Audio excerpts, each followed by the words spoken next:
Everything that they told us was a benefit was a lie. As I sit here and take in all of the news from every direction, all I see is deceivers, liars, corporate media, cover-ups, agenda, all pushing the same propaganda. It's time for a game changer, a visionary, an innovative person who changes the way that people think of the situations. It's time for Game Changer TV, telling it like it is. Get in the game. The Great American Psyop, Cash for Clunkers, the End of Freedom. Thank you for tuning in to Game Changer TV. I'm your host, Terri Lynn, and this is the channel where every day we're telling it like it is. Today is April 7th, 2026. And wait till y'all see the lie that Cash for Clunkers was and where it has led us to. Are government programs and offers ever for our benefit? Was Cash for Clunkers? Was this offer for our, quote, benefit? Cash for Clunkers was the launching pad to a prison planet. That was 17 years ago, and y'all's mind are going to be blown, the foundation that it laid and from where it launched us. Let's get into this nefarious psyop. So let's look at cars from the 70s and 80s. Did the cars of the 70s and 80s represent freedom? Yes, the cars of the 1970s and 1980s strongly represented freedom, serving as iconic symbols of individuality, rebellion, personal mobility, especially for the youth of that era. Despite facing challenges like fuel shortages, vehicles during that period, ranging from muscle cars to custom vans, were seen as a passport to freedom, self-expression. We loved our cars. We named our cars. They were like our best friends. They had personality. Did the cars of the 1980s represent freedom? Yes, cars of the 1980s strongly represented freedom, individuality, and personal expression, serving as a defining cultural symbol of the decade. It represented freedom and autonomy.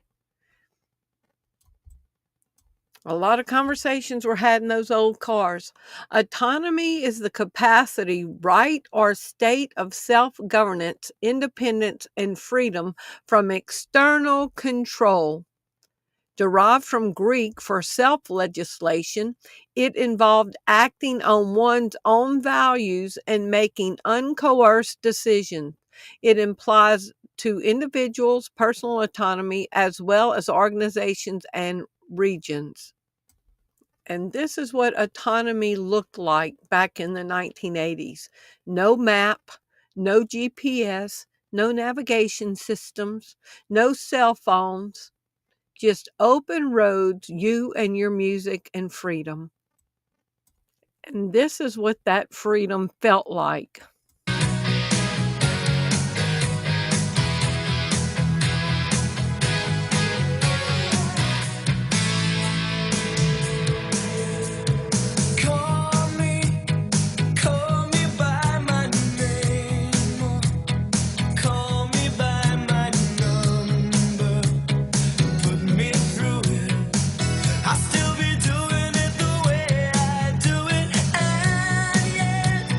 Try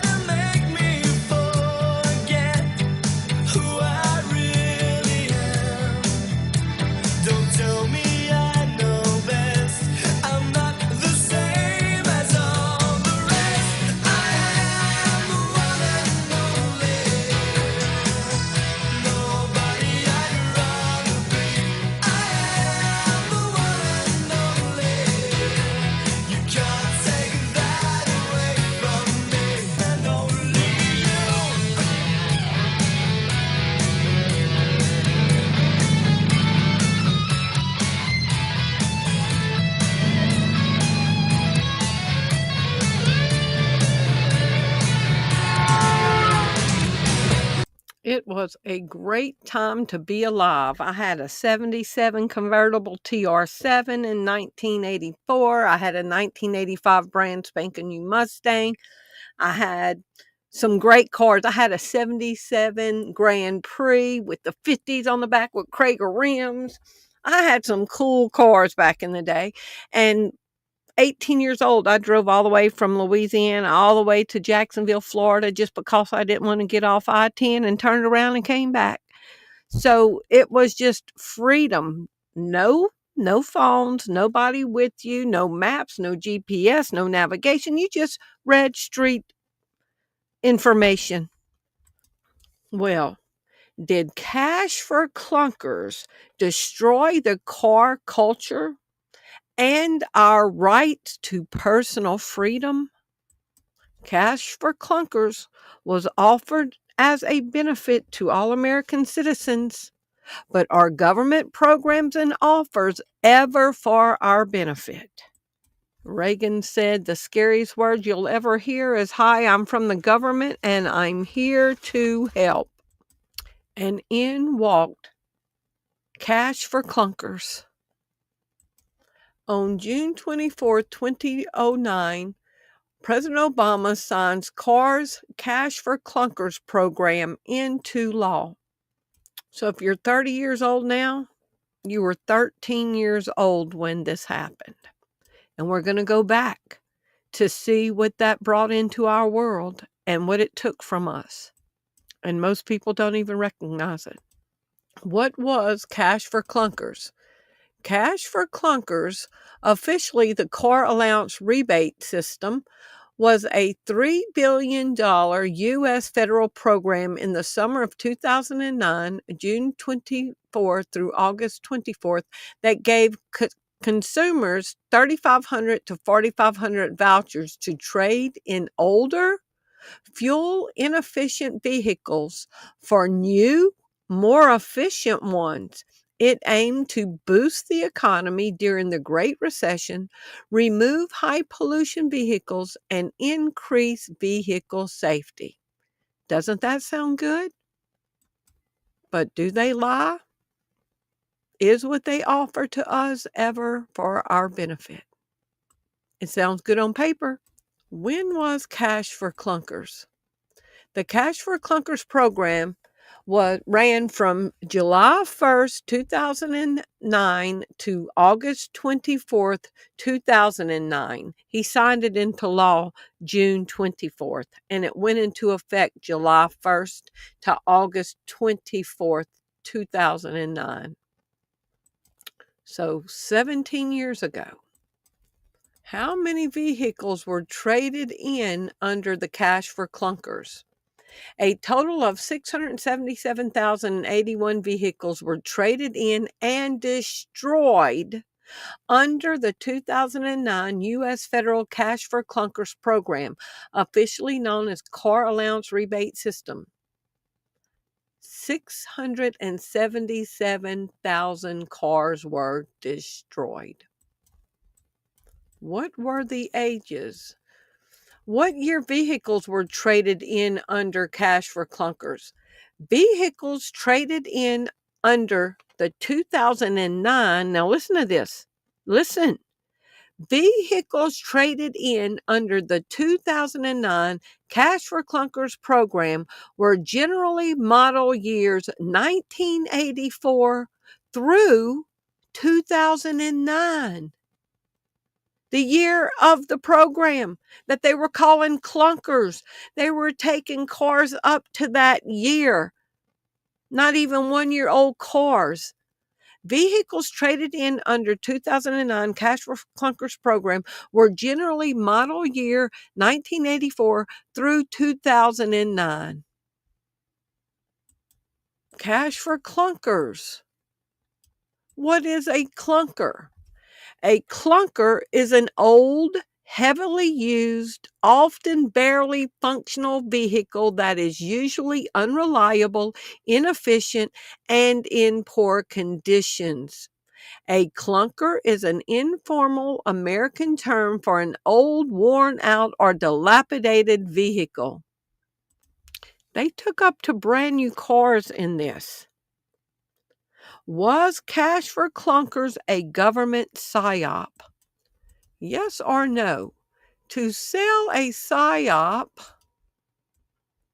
to the public, vocabulary, yes or no, to sell a psyop to the public, is vocabulary important in persuasion?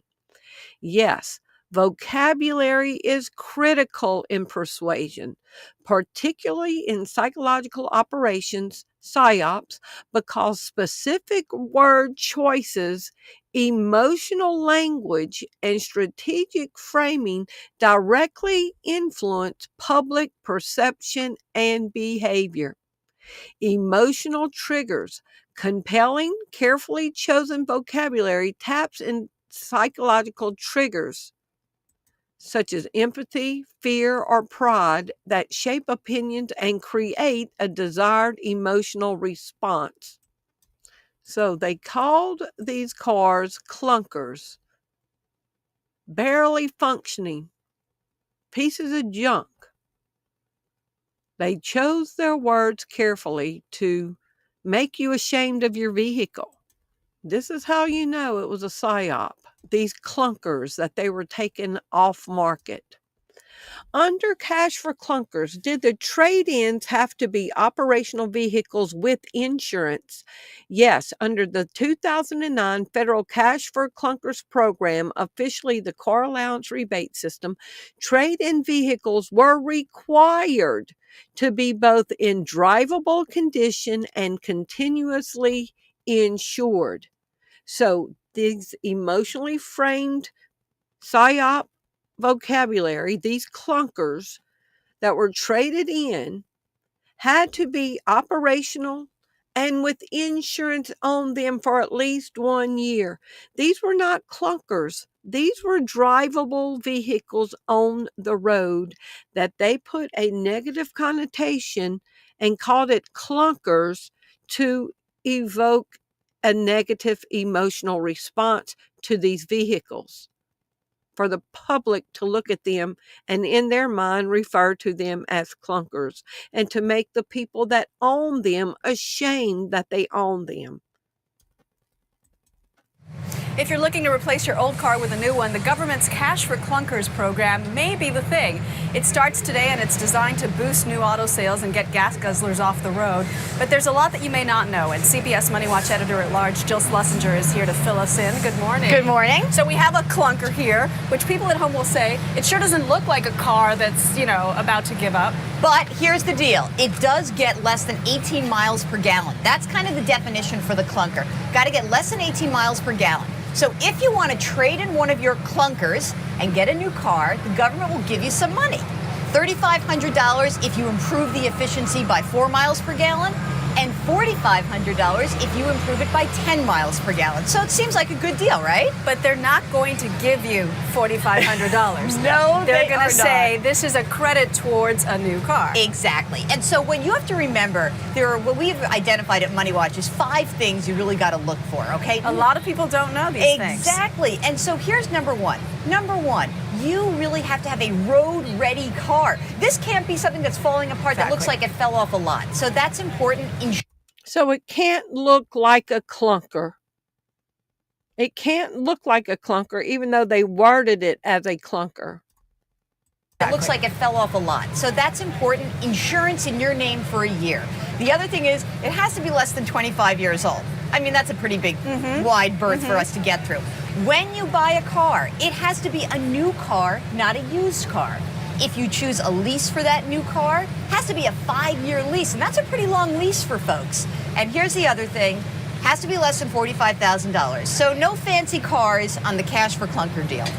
So the number one thing for the cars that qualified, they had to be drivable and continuously insured and registered to the consumer for 1 year. And they were 1984 to 2009 models being destroyed. So look at this. Yes or no? By the definition of what a clunker vehicle is, and those cars traded in under cash for clunkers that were not technically clunkers could be considered a psyop? Yes.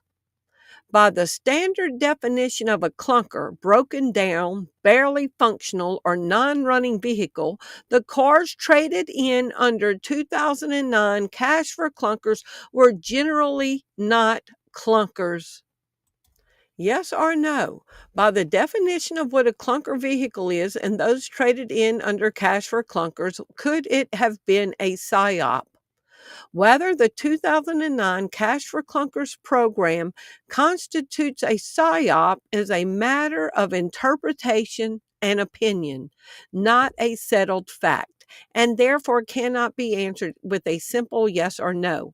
However, based on your criteria, there is documented evidence that supports the argument that the program was viewed as a deceptive or failed effort by many critics, economists, and participants.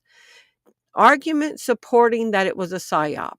Destruction of valid vehicles. Many, if not most, vehicles traded in were not clunkers in the sense of being broken down. They were required to be running, drivable, and insured, leading to the destruction over 677,000 functional, albeit less fuel-efficient vehicles. Scam narratives. Many consumers and industry observers at the time and retrospectively labeled the program a scam or sham, designed more for politically motivated industrial bailouts than environmental or economic benefits. Some said it was a scam, some said it was a sham, or was it a psyop for a very evil agenda? 2009 cars were even being taken. Were new 2009 model vehicles destroyed in cash for clunkers? Yes, functioning, relatively new, and even some high-performance 2009 model year vehicles were destroyed under the 2009 Cash for Clunkers program.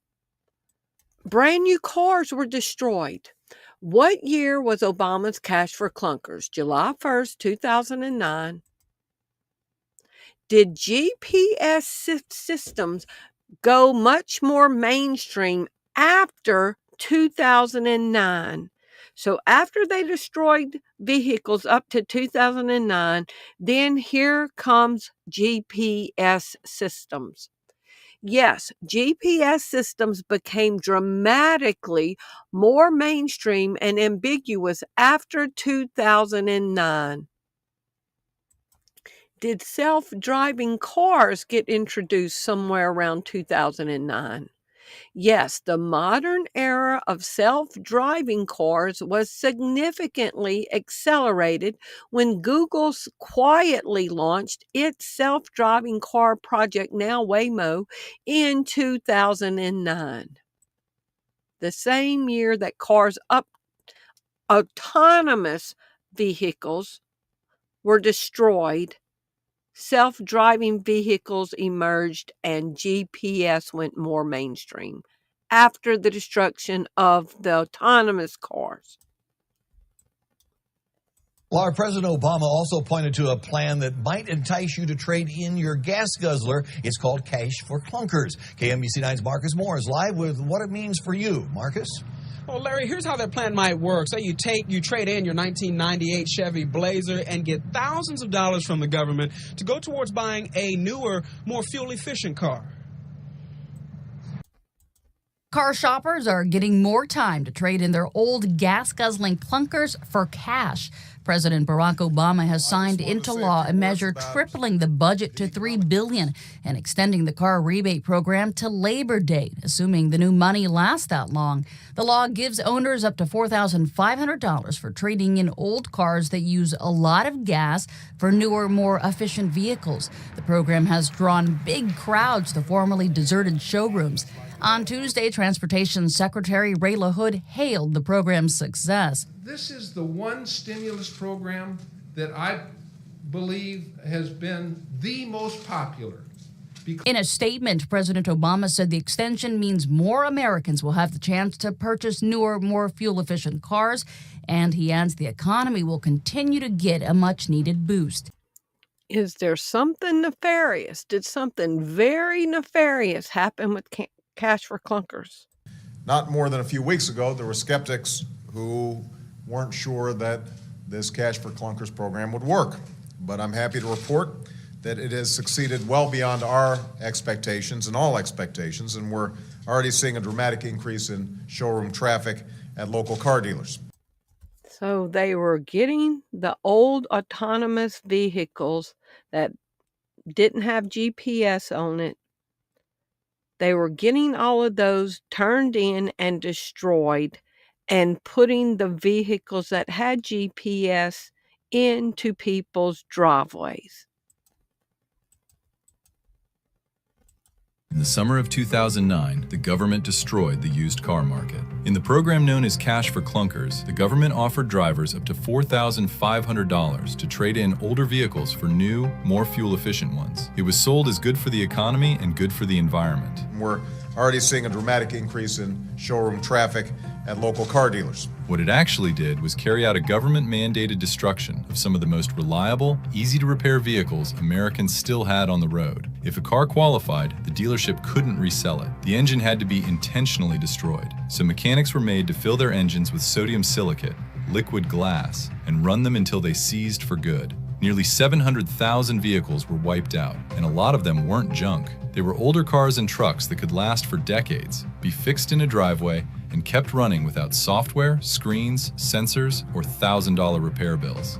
Then they were replaced by newer vehicles that cost more, break more easily, and push ordinary people back to the dealer for repair bills. Cash for Clunkers was sold as progress, but to a lot of Americans, it looked more like the deliberate destruction of cheap, dependable transportation. The cars they killed were simple, durable, and paid off, which may be exactly why they had to go. A strategy to destroy reliable vehicles, or even more nefarious for the reasons why they destroyed these vehicles. In the summer of 2009, the federal government launched Cash for Clunkers. Turn in your old car, get up to $4,500 toward a new fuel-efficient one, help the environment, boost the economy. Everyone wins. Real mechanics knew better. What Cash for Clunkers actually did was execute a calculated, government-mandated destruction of the most reliable analog vehicles ever built in America. Nearly 700,000 running cars and trucks were deliberately killed, not parted out, not donated, destroyed on purpose, by law, before they were crushed. And the used car market that working Americans had depended on for generations was never the same again. This is the forensic audit of how they did it, what they killed, what replaced it, and what you need to know before the next phase of this trap locks into place in 2026. Number 1, the liquid glass execution. To qualify for the rebate, dealerships were legally required to destroy the engine of every trade-in before it left the lot. They could not resell it. They could not part it out.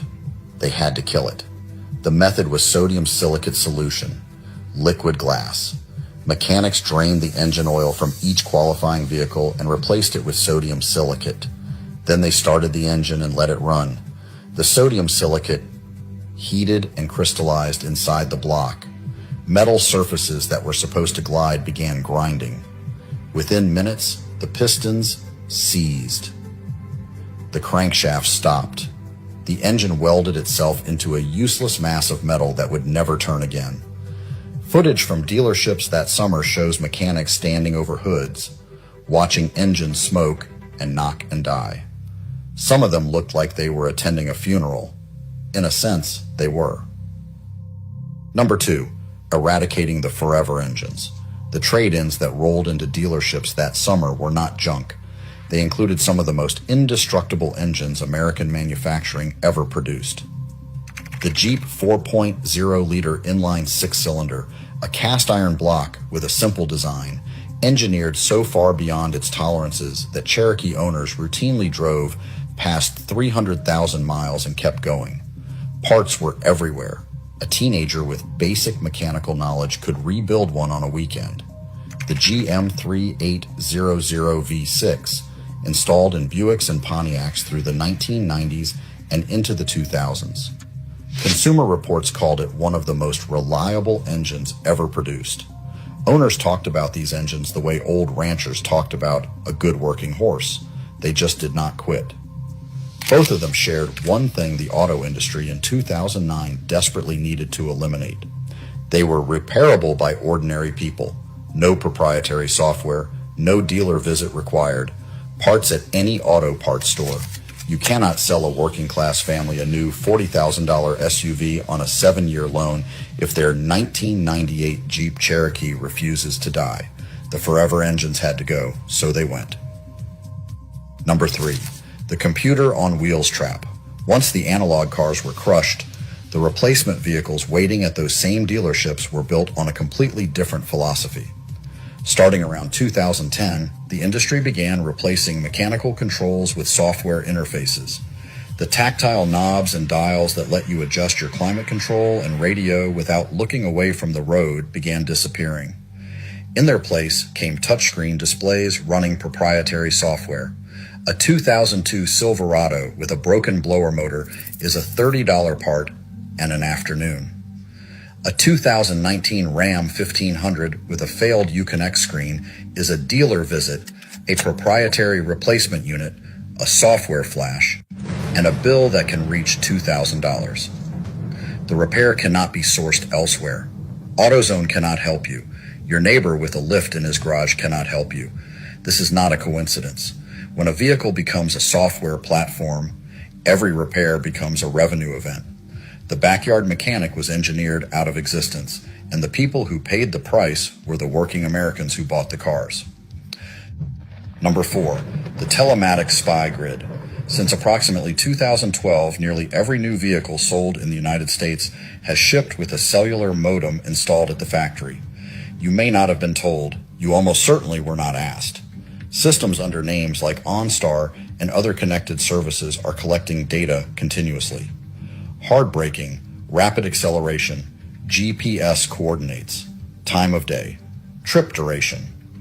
Through data brokers including LexisNexis Risk Solutions, this behavioral data is packaged and sold to insurance companies. Your insurer may be using data about how you drove last Tuesday to raise your rate next month without telling you where that data came from. A 2002 Toyota Camry does not have a cellular modem. It does not report your driving to a server farm.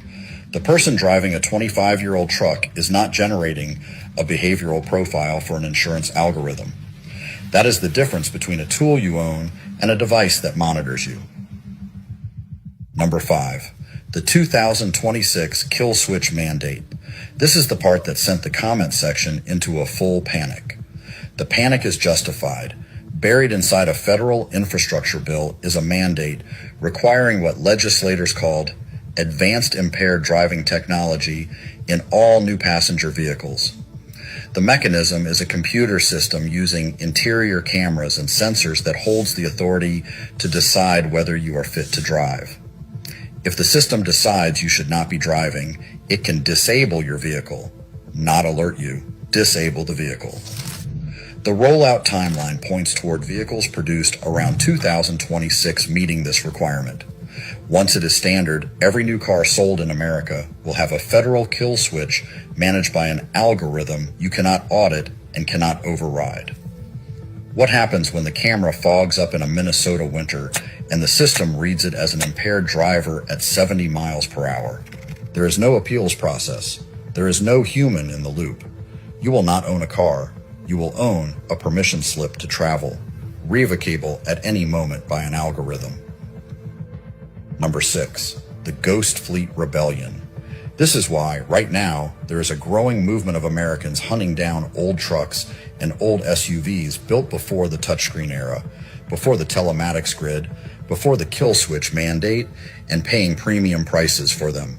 A 1999 Ford F-250 with a 7.3-liter diesel under the hood.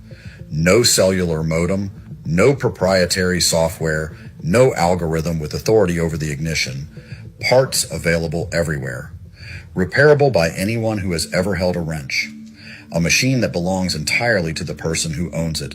These are the ghost fleet, the survivors that did not roll into a dealership in the summer of 2009. The engines that escaped the sodium silicate. Paying a premium for a 25-year-old truck is not nostalgia. It is the most rational vehicle purchase an American can make in 2025 if they understand that every new car sold today comes with surveillance hardware, software systems designed to generate dealer revenue, and a federal mandate for an engine disable switch. The window to find one is closing fast. We're going to talk about the kill switch in a minute. That's going to happen in 2026. But we've also got something happening right now with vehicles in the background, scheduled to start May 2026. Is this about to be Cash for Clunkers 2.0, the nefarious E15 gasoline? Trump just signed it. Trump approves E15. The Trump administration has approved a nationwide emergency fuel waiver. Oh, kind of like the emergency waiver for the vaccines. It's always an emergency for our own good. The Trump administration has approved a nationwide emergency fuel waiver to allow the sale of E15 ethanol gasoline, 15% ethanol, during the summer of 2026, starting on May 1st. Temporary waiver details. The EPA announced the temporary waiver to bypass annual summertime smog restrictions on higher ethanol blends. While the waiver lasts 20 days starting May 1st, the EPA indicated it will issue new consecutive waivers to extend this into the summer. Are government programs and offers ever for our benefit? So he signed it to go into effect May 1st. Is E15 a corn-based fuel? Yes, E15 is a corn-based fuel that contains 15% ethanol, typically derived from corn, and 85% gasoline. Corn source. The ethanol E15 is almost exclusively produced from field corn in the United States. Gas just changed and no one told you. Is this about to be Cash for Clunkers 2.0 deception? Hey Grizzlies, hi, happy Tuesday, good morning, what's up, what's in your cup? I just have strong black coffee, because that's what we need for the news we're going over today. Okay, so let me lead by saying, I'm not saying that this is dangerous, and I'm also not saying that it's nothing. I'm saying that it depends, all right? So consider this a public service announcement, share it with your friends, post it to Facebook, okay? Because what's gonna happen is a lot of people are just not even gonna see this because of everything that's going on. All right, so let's get started. Point one, what we know. On March 25th, so just a few days ago, the federal government issued an emergency waiver, which basically allows gasoline to be increased to 15% ethanol, okay? So you're all like, what? Ethanol? What is that? But hold on, because anybody that drives a vehicle or uses gas for anything, whether that's to fill their lawnmower, ride a motorcycle, whatever, you need to hear this, all right? Okay, so, and I will keep it as non-technical as possible. Most vehicles post 2011, so that's any vehicle that's 2002, 2003, all the way up to 2026, okay? They're basically supposedly retrofitted so that they work with anything that goes up to E15 gas. So supposedly not a problem for anybody driving a vehicle that's 2001 and over. And again, I say supposedly because if you look, there are several manufacturers, all right, who have basically joined with certain groups that are saying, yeah, but we'd really prefer that the max is 10% ethanol. Okay, so it's 2000. They're saying so any cars made after 2001, this 15% ethanol corn-based fuel should work in vehicles. But y'all remember 2001 to 2009 vehicles were in cash for clunkers. Those were the cars that they were wanting to destroy. So are engines about to get destroyed in this? I don't know. Let's go back. Most vehicles post 2011, so that's any vehicle that's 2002, 2003, all the way up to 2026, okay? They're basically supposedly retrofitted so that they work with anything that goes up to E15 gas. So supposedly not a problem for anybody driving a vehicle that's 2001 and over. And again, I say supposedly because if you look, there are several manufacturers, all right, who have basically joined with certain groups that are saying, yeah, but we'd really prefer that the max is 10% ethanol. Obviously, you have a gas ethanol blend, all right? And most gas is 10% ethanol, 90% everything else, okay? So what the waiver is saying, hey, because we're having a fuel shortage because of the war that we started, now we're going to allow 15% ethanol in the gas as opposed to 10%. And stick around because I'm going to show you a bunch of pictures of what it looks like around the nation when you pull up to the pump so that you know what it is. So I just want to clarify that this is not speculation. This is happening. The waivers have been signed and you will start to see this rolled out. I believe they said it's not supposed to be starting until May 1 and for the summer season. But let me leave this right here. The EPA, which was substantially gutted by the Trump administration, okay, those are the people who are responsible for correctly labeling what is or is not being sold. So I guess what I'm saying is we have to trust that they're telling the truth in an environment where everybody, including the president, lies constantly and the Department of Justice is completely beholden to Trump and his team of hooligans, okay? So take that for what it's worth going forward, that the body that's supposed to regulate these things has been completely compromised. Not completely, but there was a huge gutting of the EPA, all right? And you can't have a huge gutting without having some things slip through the cracks. Read that any way that you like. So here's the part where I need you guys to like lock in, pay attention, put this in your mind, and then share it with people, all right? So we don't have people messing stuff up, okay? Like for example, let's say that you drive a 2008 Chevy Silverado, right? Okay, well, GM has said, hey, we would prefer that our vehicles that are pre-2011 don't use E15 gas unless they're flex fuel. Hey guys, just jumping in here for a second because I realized that I forgot to say. Now, if you go to the top of AskRafaela.com, I linked to a document that the EPA basically reached out to all the auto manufacturers, the majority of them themselves, and asked them specifically, like, hey, if people use E15, will it void their warranty? And that document has effectively what each of those auto manufacturers said. So worth reading to see what your particular, because I mean, guys, as you know, there's a difference between what people say publicly and then what they say if you bring in a vehicle that's got a bunch of busted seals, et cetera, and then they're like, well, hey, we didn't tell you to use E15. So anyways, go check that out and feel free to share that link around so people can, look up for themselves. Okay, back to the video. Let me say that one more time. GM, so they make a few cars, they have said, hey, we would prefer that our vehicles that are pre-2011, not 2001, do not use gasoline that is above 10% ethanol unless it is flex fuel. Again, that's why I said it depends. You're going to have to look up for your specific vehicle. You're going to have to tell people that you know, that you share this with.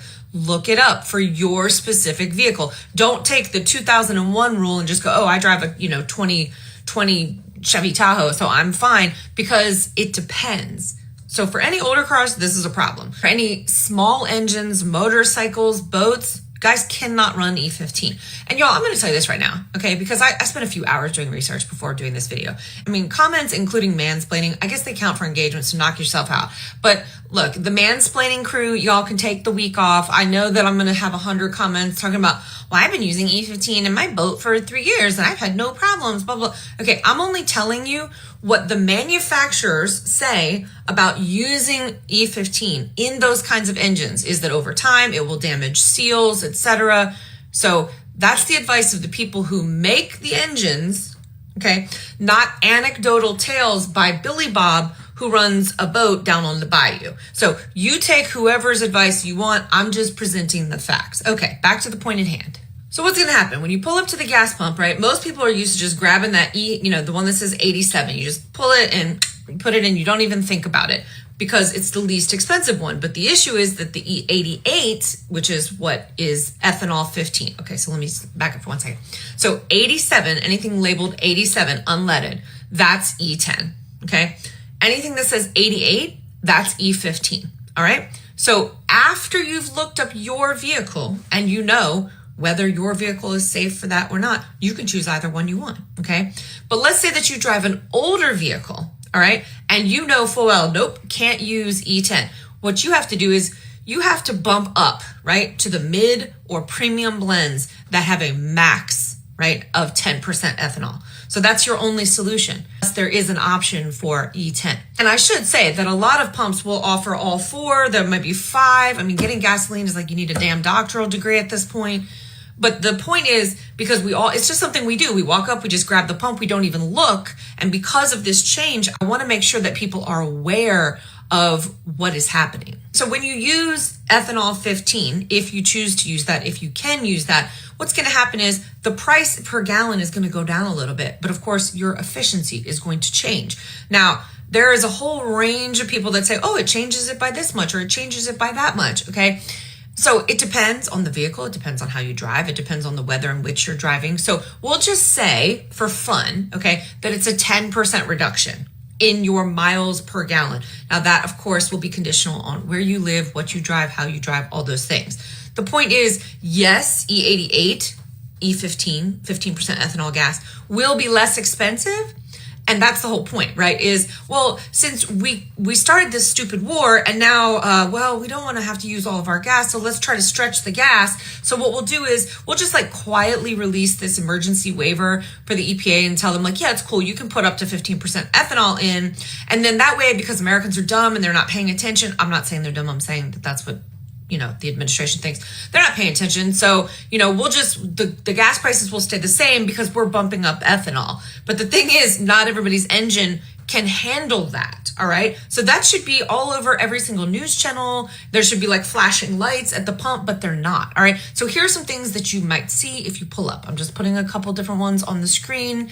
If you guys, where you live, let me know what it looks like for you in the comments if you've seen this. Also, let me know if you've seen this. And also, if you've looked, okay, put your vehicle and whether or not it's safe in the comment section so we can get like a big long running list. Okay, all of that to say, there is this app. There are several apps, guys, but this one, I think it's called gasbuddy.com. I'll put it right here on the screen. Okay, you go there, you can look up where you live and it will tell you which gas stations are offering which kind of gasoline. That's the short and dirty. It wasn't short. And I mean, it's dirty. It's gasoline. It's dirty.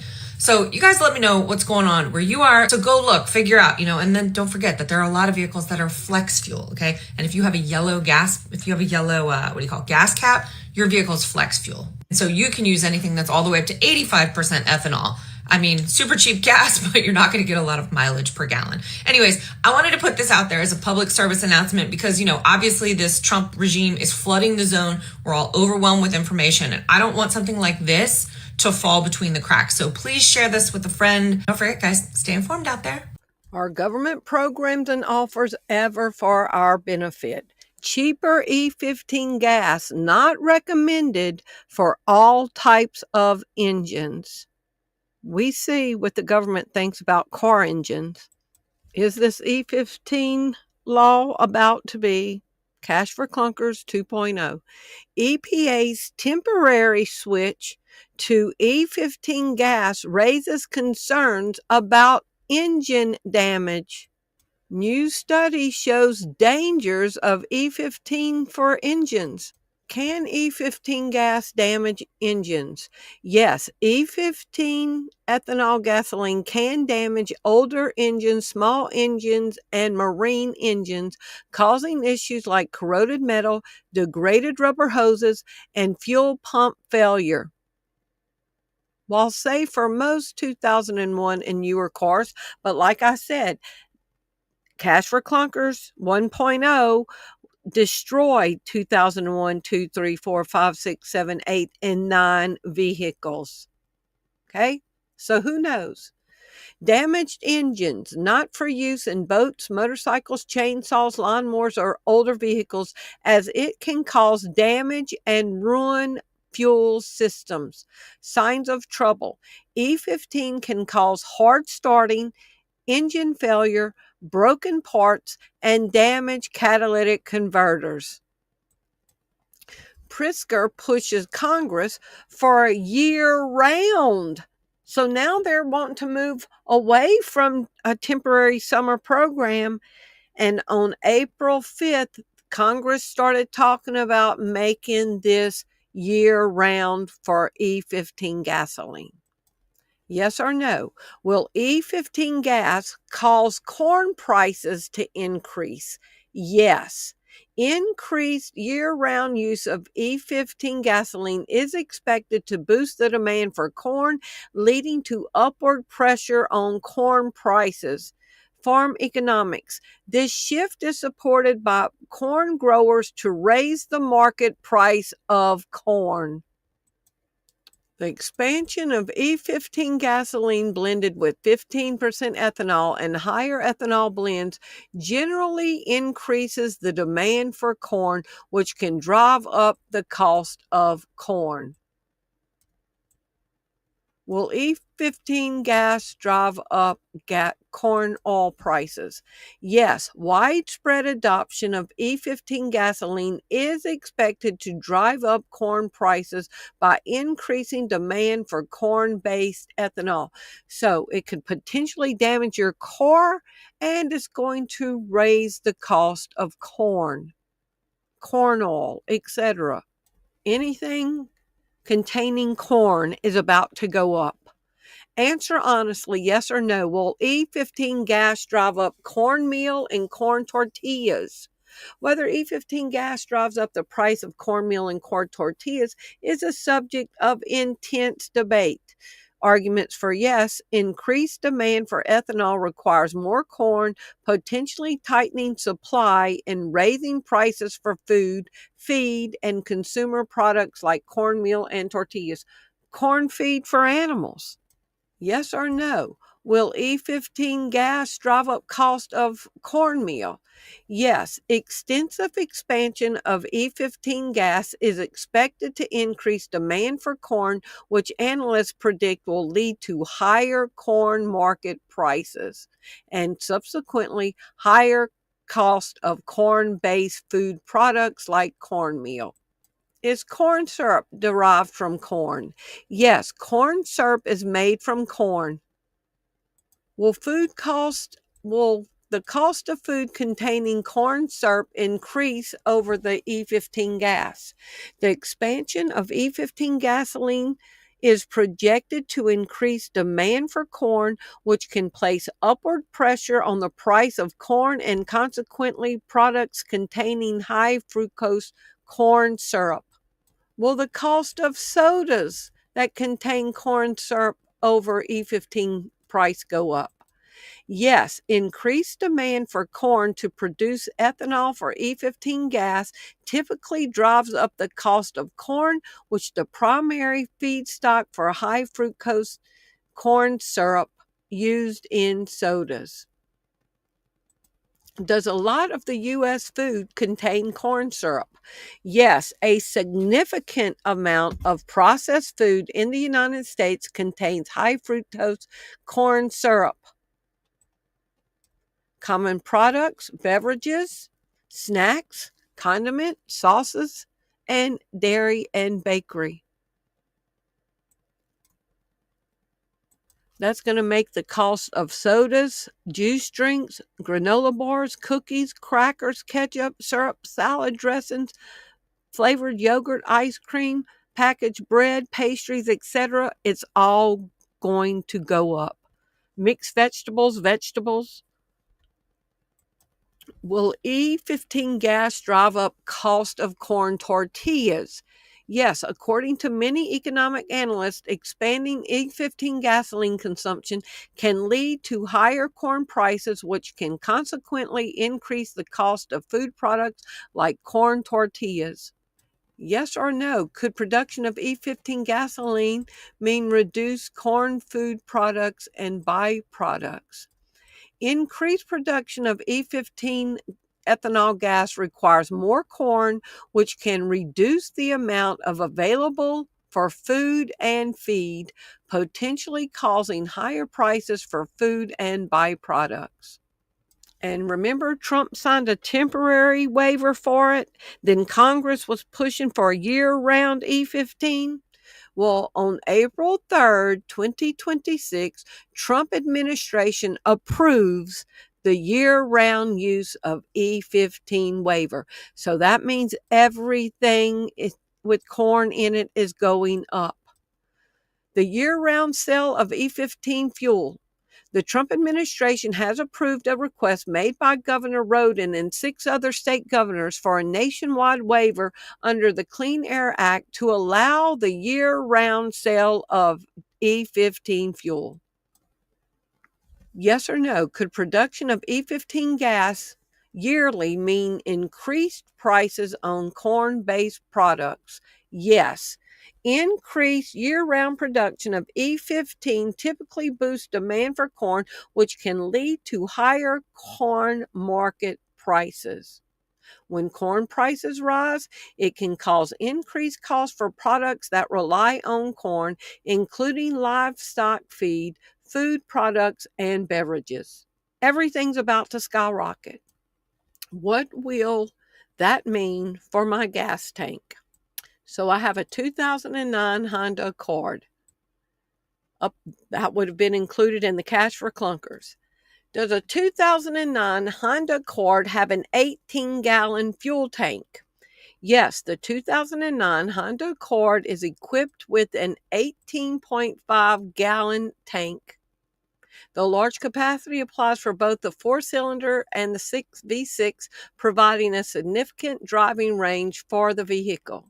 I put in an 18-gallon fuel tank using E15 gas. Will 3 gallons of E15 be in the tank? Of my 18 gallons, will 3 gallons be E15? Yes, if you have an 18-gallon tank filled with E15 gasoline, any 3-gallon portion drawn from that tank will also be E15. So, out of my 18 gallons, after 5th gallons of gas, the 6th gallon is going to be straight E15 corn. So in my 18 gallons of gasoline, 3 gallons will be corn-based fuel in my car, in whoever car uses it, that can tear up seals and engines. Cash for Clunkers 2.0. Is E15 less efficient? Yes, E15 is slightly less efficient in terms of fuel economy, miles per gallon, compared to standard 10% ethanol, generally reducing mileage by roughly 1 to 2%. That lady said up to 10%. Okay. Compatibility, approved for 2001 newer gasoline vehicles, but can damage older engines. While you might fill up slightly more often, the increased ethanol concentration creates less greenhouse gas. Will you have to fill up your tank sooner burning E15 gas? Yes, you will likely have to fill up your tank sooner when using E15 gas, though the difference may be minor. I'll put, could you lose 3 miles per gallon burning E15 gas? Yes, it is possible to lose roughly 3 miles per gallon or more using E15, particularly in real-world driving conditions. Numeric example. Very poor scenario could potentially reach 3 miles per gallon lost, though that is on the high end. Could E15 lower gas by 10 cents per gallon? Yes, E15 can lower gas prices by 10 cents or more per gallon. Okay, so how many miles per gallon does a 2009 Honda Accord get? The 2009 Honda Accord gets 20 to 25 miles per gallon combined, with 17 to 19 in the city and 25 to 29 on the highway. So how many miles per gallon? It's going to be around 22 miles to gallon. So I have an 18.5 gallon tank that right now is costing $3.89 per gallon. The total to fill up my car right now is $71.95, and I get about 407 miles per tank. So if I lose 3 miles per gallon burning E15, then I'm getting 19 miles per gallon. So then that means I'm going to get 351.5 miles on a tank now. So I will lose 56 miles per tank. So if I save 10 cents a gallon on an 18.5 gallon tank, then I save $1.85 per fill up, putting in this E15 gas that could destroy my car. I'll save $1.85 per tank, but I'm going to lose 56 miles of travel distance in that tank. So I lose 2.5 gallons. I'm going to waste 2.5 gallons that I would have normally got when I filled up to save that $1.85, because I'm getting 22 miles per gallon and I'm losing 56 miles. So I'm losing 2.5 gallons. So now I'll have to buy 2 more gallons at the 10-cent discount that will now be at $3.79. 2 gallons more that I lost at $3.79. So it's going to cost me $7.58 more. And this is supposed to save. So now this E15 that is supposed to save you money is going to cost you more money, because you're losing traveling distance and you have to fill up more. So now your food prices on nearly everything is going to go up. Food, snacks, drinks, vegetables, corn syrup. So now food prices are on everything are going to go up. Your grocery bill's going up because of the E15. It's costing more at the pump for lower quality fuel, and it's unknown what it will do to my engine in the long term. Is that winning, or is this a psyop? When the truth comes out, when the truth comes out, you can run, but you know it's ending. At the bottom of the grave, you're digging now. The EPA approved the sale of cheaper fuel, but can your car run on it?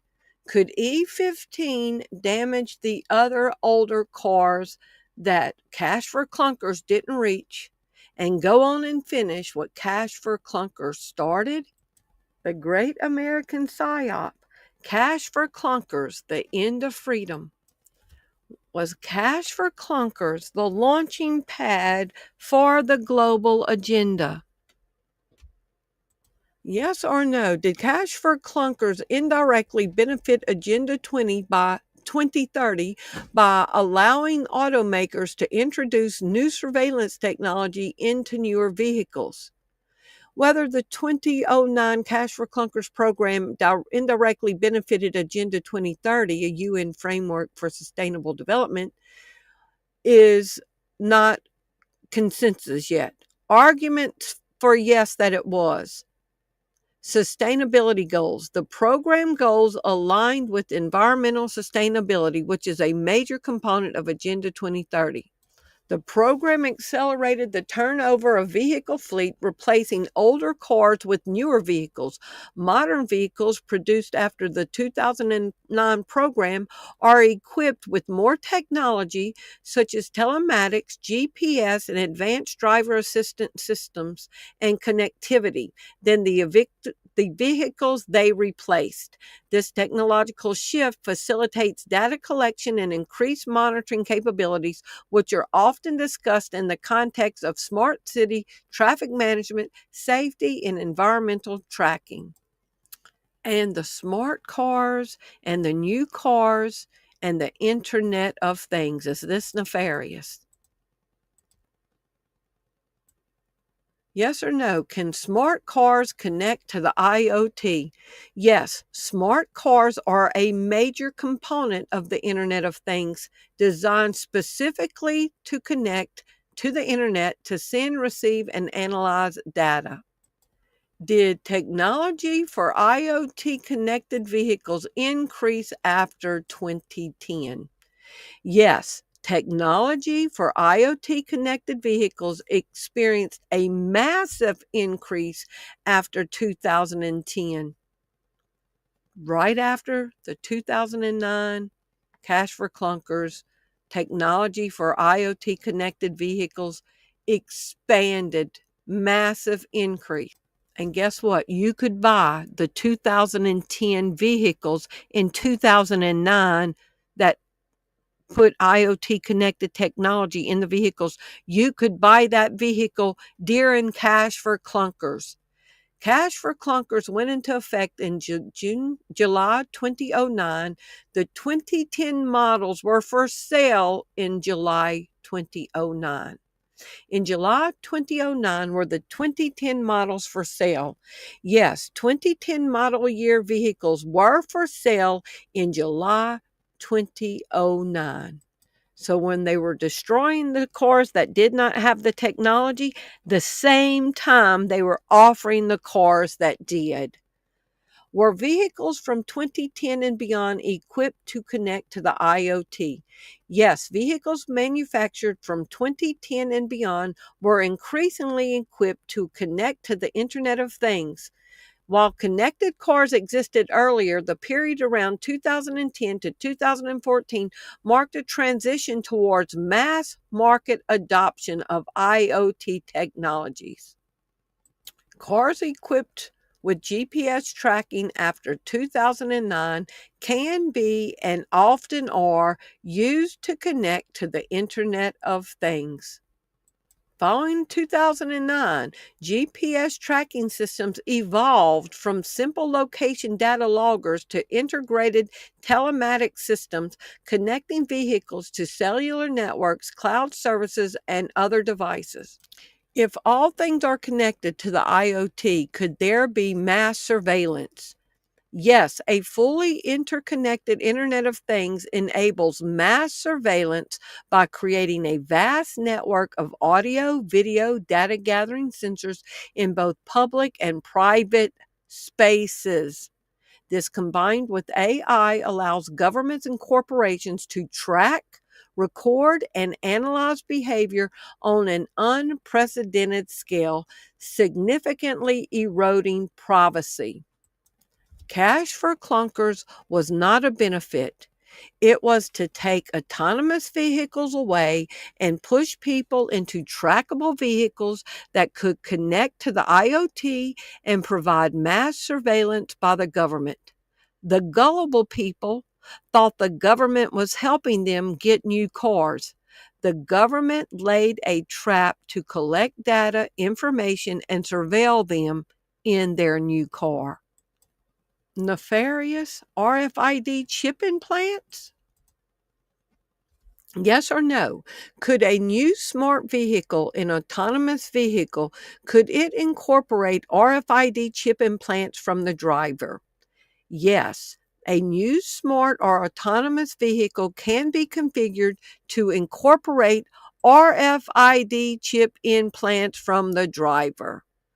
RFID chips with Tesla key systems, allowing them to unlock their vehicles with the wave of a hand. Is this all a nefarious psyop?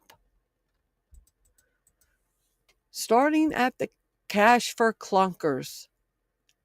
Could it be a psyop to promote an agenda if a government unleashing a policy with a different state of motive carried out on the unsuspecting? So they said it was to get rid of non-fuel efficient vehicles. Would it be a psyop if their reasoning was something other than was stated? Based on definitions from military and political science, a government policy implemented with a stated motive that differs from its actual hidden agenda to influence the attitude, emotions, and behaviors of an unsuspected population can be described as a form of a psyop. What was Obama's stated goal of the cash for clunkers? It was to stimulate the economy while increasing vehicle fuel efficiency and reducing greenhouse emissions. Would governments run psyops on their people for a political goal? Yes, governments have historically and do currently run psyops or similar influence campaigns on their own citizens to achieve political or policy goals. Did cash for clunkers help the nefarious agenda for 2030? Yes or no? Could cash for clunkers been beneficial for Agenda 2030? Whether cash for clunkers program was beneficial to sustainability goals outlined in Agenda 2030 and reduce pollution is a subject of debate with compelling arguments for both sides. Could cash for clunkers have been a psyop to further Agenda 2030? Whether the 2030 was a psyop is a matter of perspective and speculation. Official goal, conspiracy agenda theory. Some proponents of the idea is that part of a larger agenda view the program as a deliberate move to reduce personal car ownership, force people into newer vehicles with tracking technology, or force compliance with environmental restrictions. Yes or no? If cash for clunkers was really to advance Agenda 2030, could it have been a psyop on Americans? Based on available evidence, the premise that cash for clunkers was designed to advance Agenda 2030 or acted as a psychological operation, a psyop, is considered a conspiracy theory. The 2009 program was a legislative economic stimulus aimed at boosting auto sales and increasing vehicle fuel efficiency. Or was it something very nefarious?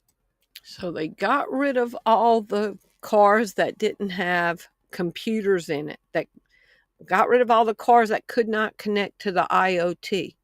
And here we are in 2026 with the kill switches. Number 5, the 2026 kill switch mandate. This is the part that sent the comment section into a full panic. The panic is justified.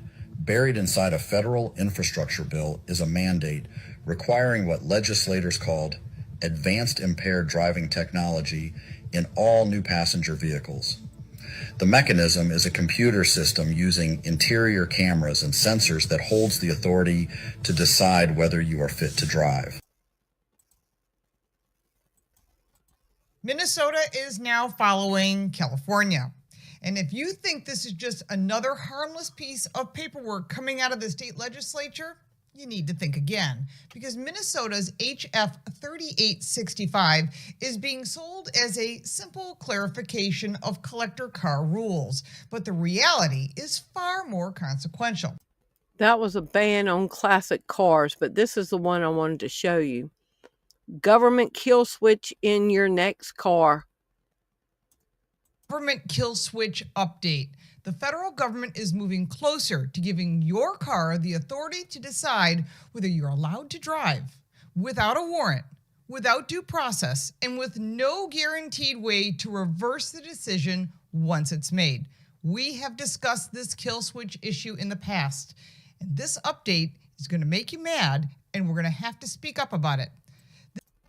Call me a conspiracy theorist if you like, but this seems pretty suspicious. Right now in law that's going to be implemented it says for 2026, that states that every vehicle manufactured is going to have a kill switch in it.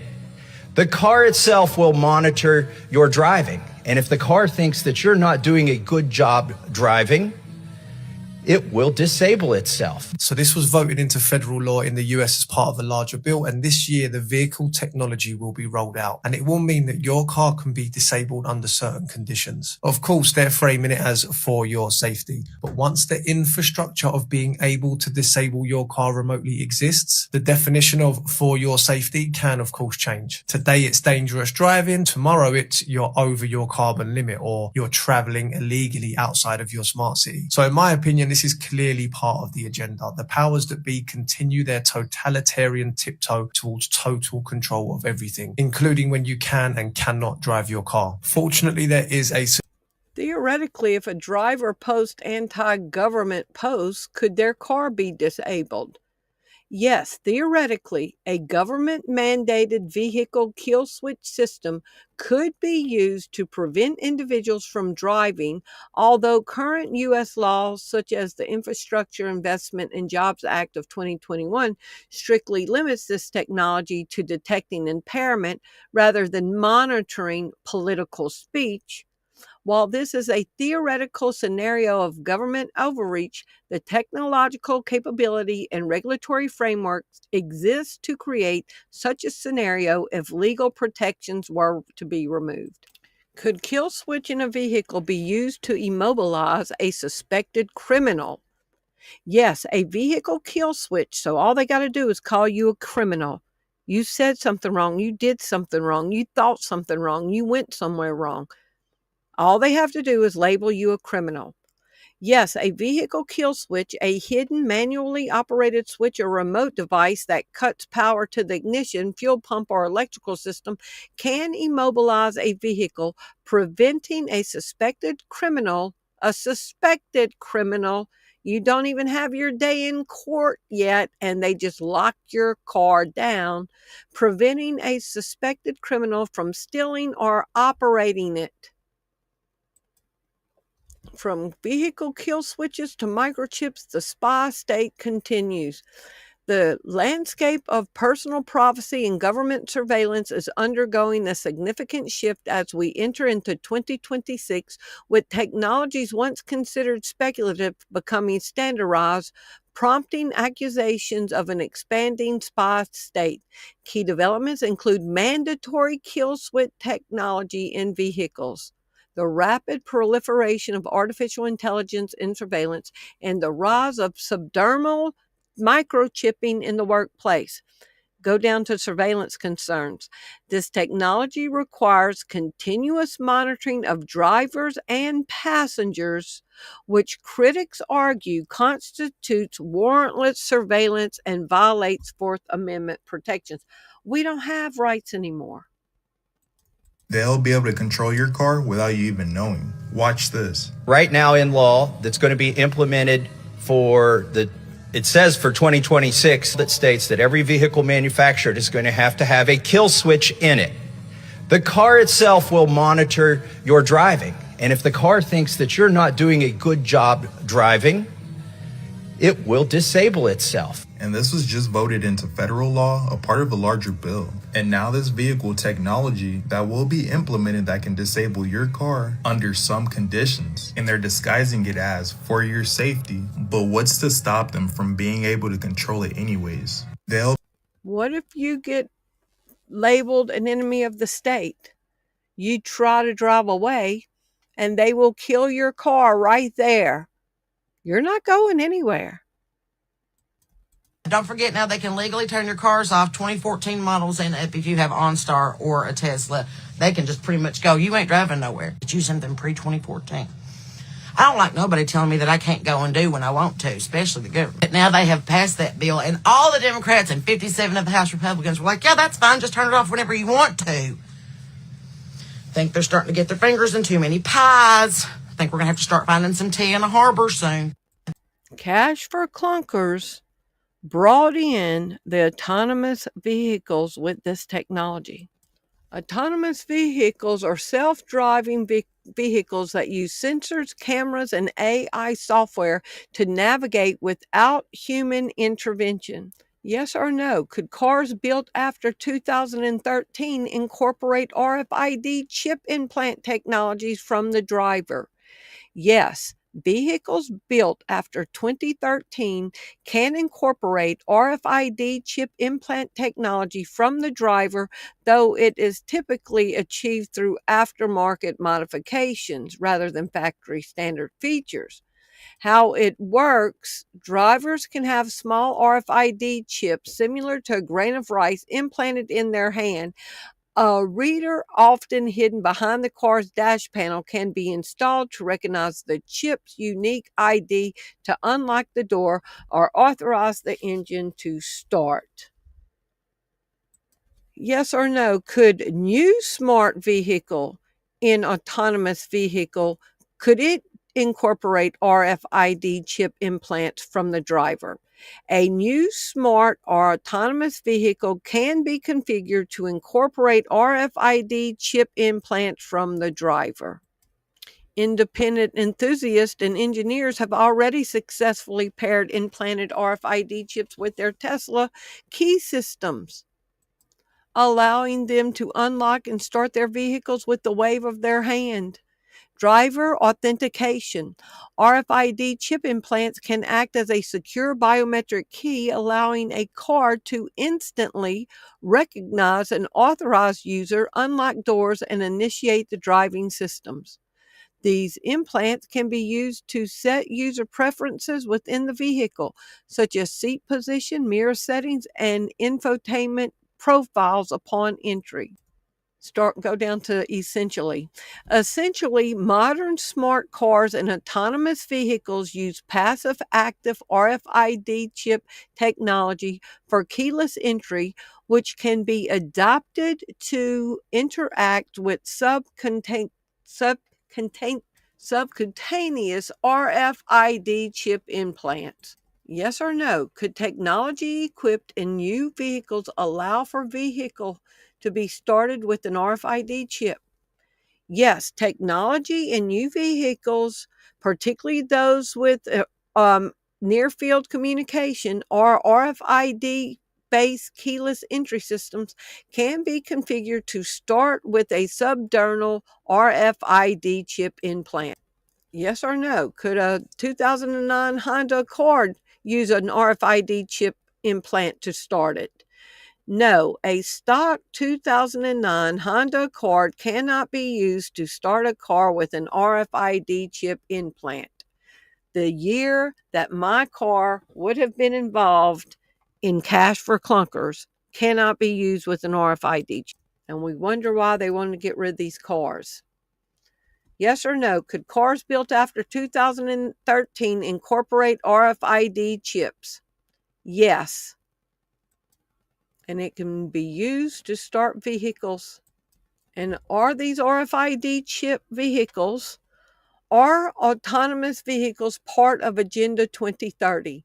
Yes, autonomous vehicles are considered a key technological component in reaching the UN's Agenda 2030. Answer yes or no. Isn't it true that if all items are connected to the Internet of Things and have live world surveillance, that it could benefit Agenda 2030? Yes, it is widely argued that connecting all items to the Internet of Things and implementing live world surveillance would technically benefit Agenda 2030 by significantly accelerating progress towards the 17 Sustainable Development Goals. Theoretically, Cash for Clunkers, did it help pave the way for technology in the autonomous vehicles? Yes, theoretically, the 2009 Cash for Clunkers program helped pave the way for modern automotive technology, including electric and autonomous systems, by forcing the retirement of older fuel inefficient vehicles and accelerating the adoption of newer vehicles equipped with advanced fuel management systems, sensors, and electronic components. A nefarious psyop.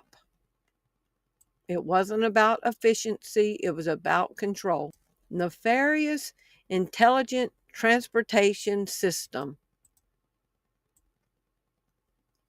Are autonomous vehicles part of the intelligent transportation system? Yes, autonomous vehicles are a critical component of the intelligent transportation system. And look what's happening in Louisiana from a few days ago. It'll go into effect in January of 2027. Louisiana House panel advances plan to replace vehicle inspection stickers with QR codes. Now, in order to not be deceived by all these headlines, you need to learn to speak their language. Will Louisiana be the first state with QR code on the windshield? Based on proposals advancing in the 2026 legislative session, Louisiana is positioned to be a pioneer state, potentially the first, to replace traditional vehicle inspection stickers with a mandatory windshield QR code sticker.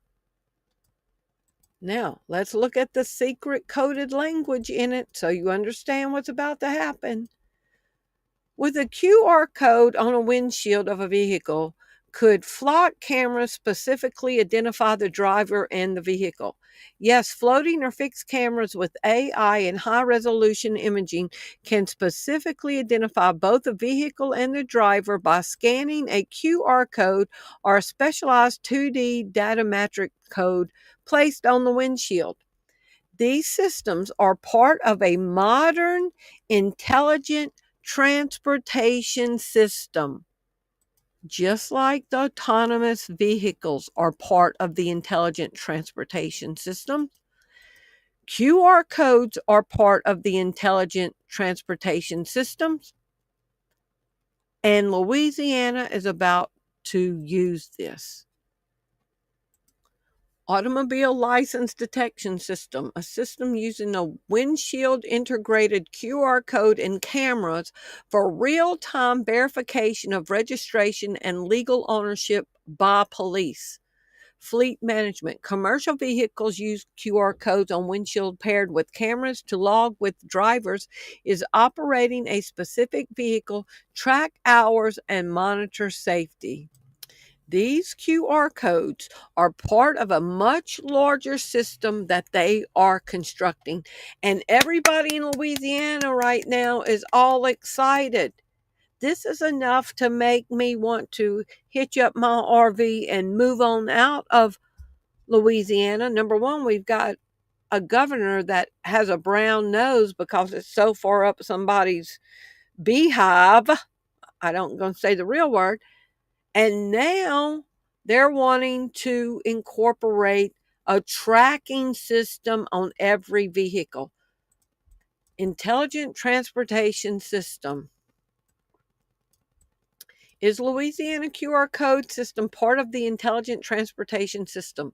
Yes, the Louisiana statewide intelligent transportation system architecture specifically incorporates technologies for monitoring, management, and information sharing, which includes systems utilized for vehicle identification and data tracking. Are QR codes on windshields of cars part of the intelligent transportation system? Yes, it is. Acting as a low-cost and visual digital identifier to streamline vehicle management, enforcement, and traffic monitoring. Are QR codes on windshields part of the intelligent transportation system? This is a different answer. Yes, or more commonly, 2D matrix codes on windshields are considered part of the intelligent transportation system or advanced vehicle identification system. Vehicles and new navigation systems part of the intelligent transportation system. Yes, modern vehicle GPS navigation systems are a core component of the intelligent transportation system. A nefarious Psyop. Cash for clunkers. Yes or no, did more sophisticated navigation systems begin in 2010 that are part of the intelligent transportation system? Yes, in early 2010, roughly 2010, when Cash for Clunkers was happening, when you could buy a 2010 model, 2010 to 2012 marked a major transition to more sophisticated internet-connected navigation systems. Yes or no, is 6G part of intelligent transportation system? Yes, 6G is designed to be a core part of future intelligent transportation systems. It will revolutionize vehicular networks by offering ultra-high data rates, extreme reliability, sub-millisecond latency, and integrated AI to enable autonomous driving, cooperative collision avoidance, and advanced traffic management by 2030. Is AI part of intelligent transportation systems? Yes, AI is a foundational part of intelligent transportation systems, acting as a core technology. Are kill switches part of the intelligent transportation system? Yes, kill switches can be and are being utilized in intelligent transportation systems. Yes or no? Can transhumanism be part of the intelligent transportation system? Yes, transhumanism, the use of technology to enhance human physical and cognitive capabilities, can be integrated into intelligent transportation systems in several ways. Brain-computer interfaces. Elon Musk. Technologies like Neuralink could enable humans to directly control or interface with autonomous vehicles using thought, improving reaction times, and vehicle interactions. Yes or no? Could a goal of intelligent transportation system be to merge man and machine? Yes, while the primary current goals of intelligent transportation systems focuses on safety, efficiency, and reducing congestions through technology, the long-term evolution of human-machine interaction in transportation includes the merging of human intelligence with machine capability. A nefarious Psyop. Did Cash for Clunkers have a part in the intelligent transportation system? Yes, the 2009 Cash for Clunkers program played a role in the early stages of emerging intelligent transportation systems, primarily by accelerating the adoption of newer, safer, and more connected vehicles. By mandating the scrapping of older vehicles and providing incentives for newer ones, the program sped up the turnover of the vehicle fleet, allowing for faster influx of modern technology. 677,000 vehicles destroyed to roll this out. Theoretically, the 2009 Cash for Clunkers did accelerate the removal of older, less efficient vehicles, facilitating a faster transition to a newer, more efficient, fuel-efficient, and technologically advanced vehicles on the road. Did the Cash for Clunkers program assist in paving the foundation for the introduction of intelligent transport systems? Yes. The Cash for Clunkers assisted in paving the foundation for modern intelligent transport systems by rapidly accelerating the replacement of older, inefficient vehicles with newer, more fuel-efficient and technology-advanced vehicles. Yes or no? Can the intelligent transportation system track, trace, and restrict movement? Yes. Intelligent transportation systems, with the state of Louisiana's putting a QR code on the vehicles, can They are designed to monitor, manage, and influence traffic, which includes the ability to track, trace, and restrict movement of vehicles. These capabilities are achieved through technologies like GPS, CCTV, automated number plate recognition, and wireless communication. Can QR codes on windshields be read by flock cameras? Yes, it is possible for flock camera safety to read the QR codes on the windshields.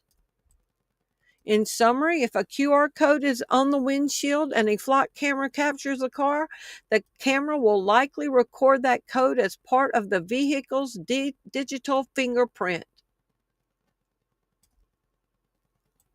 Could windshield QR codes be used to enforce compliance? Yes, QR codes placed on vehicle windows could be used to enforce travel compliance during restrictions. Y'all remember lockdowns? The QR codes? Y'all remember people had the vaccine passport QR codes? QR codes on the windshield could be used to enforce travel compliance during restrictions, as they provide law enforcement with immediate scannable method to verify vehicle information. So they might only let people on certain days travel. And they could scan it and see if it's your day to travel. Could the combination of QR code on windshields and cameras, specifically an AI, be used to limit travel on smart vehicles? Yes, the combination of QR codes on the windshield, AI-powered cameras, and smart vehicle technology can be used to limit, monitor, or manage travel.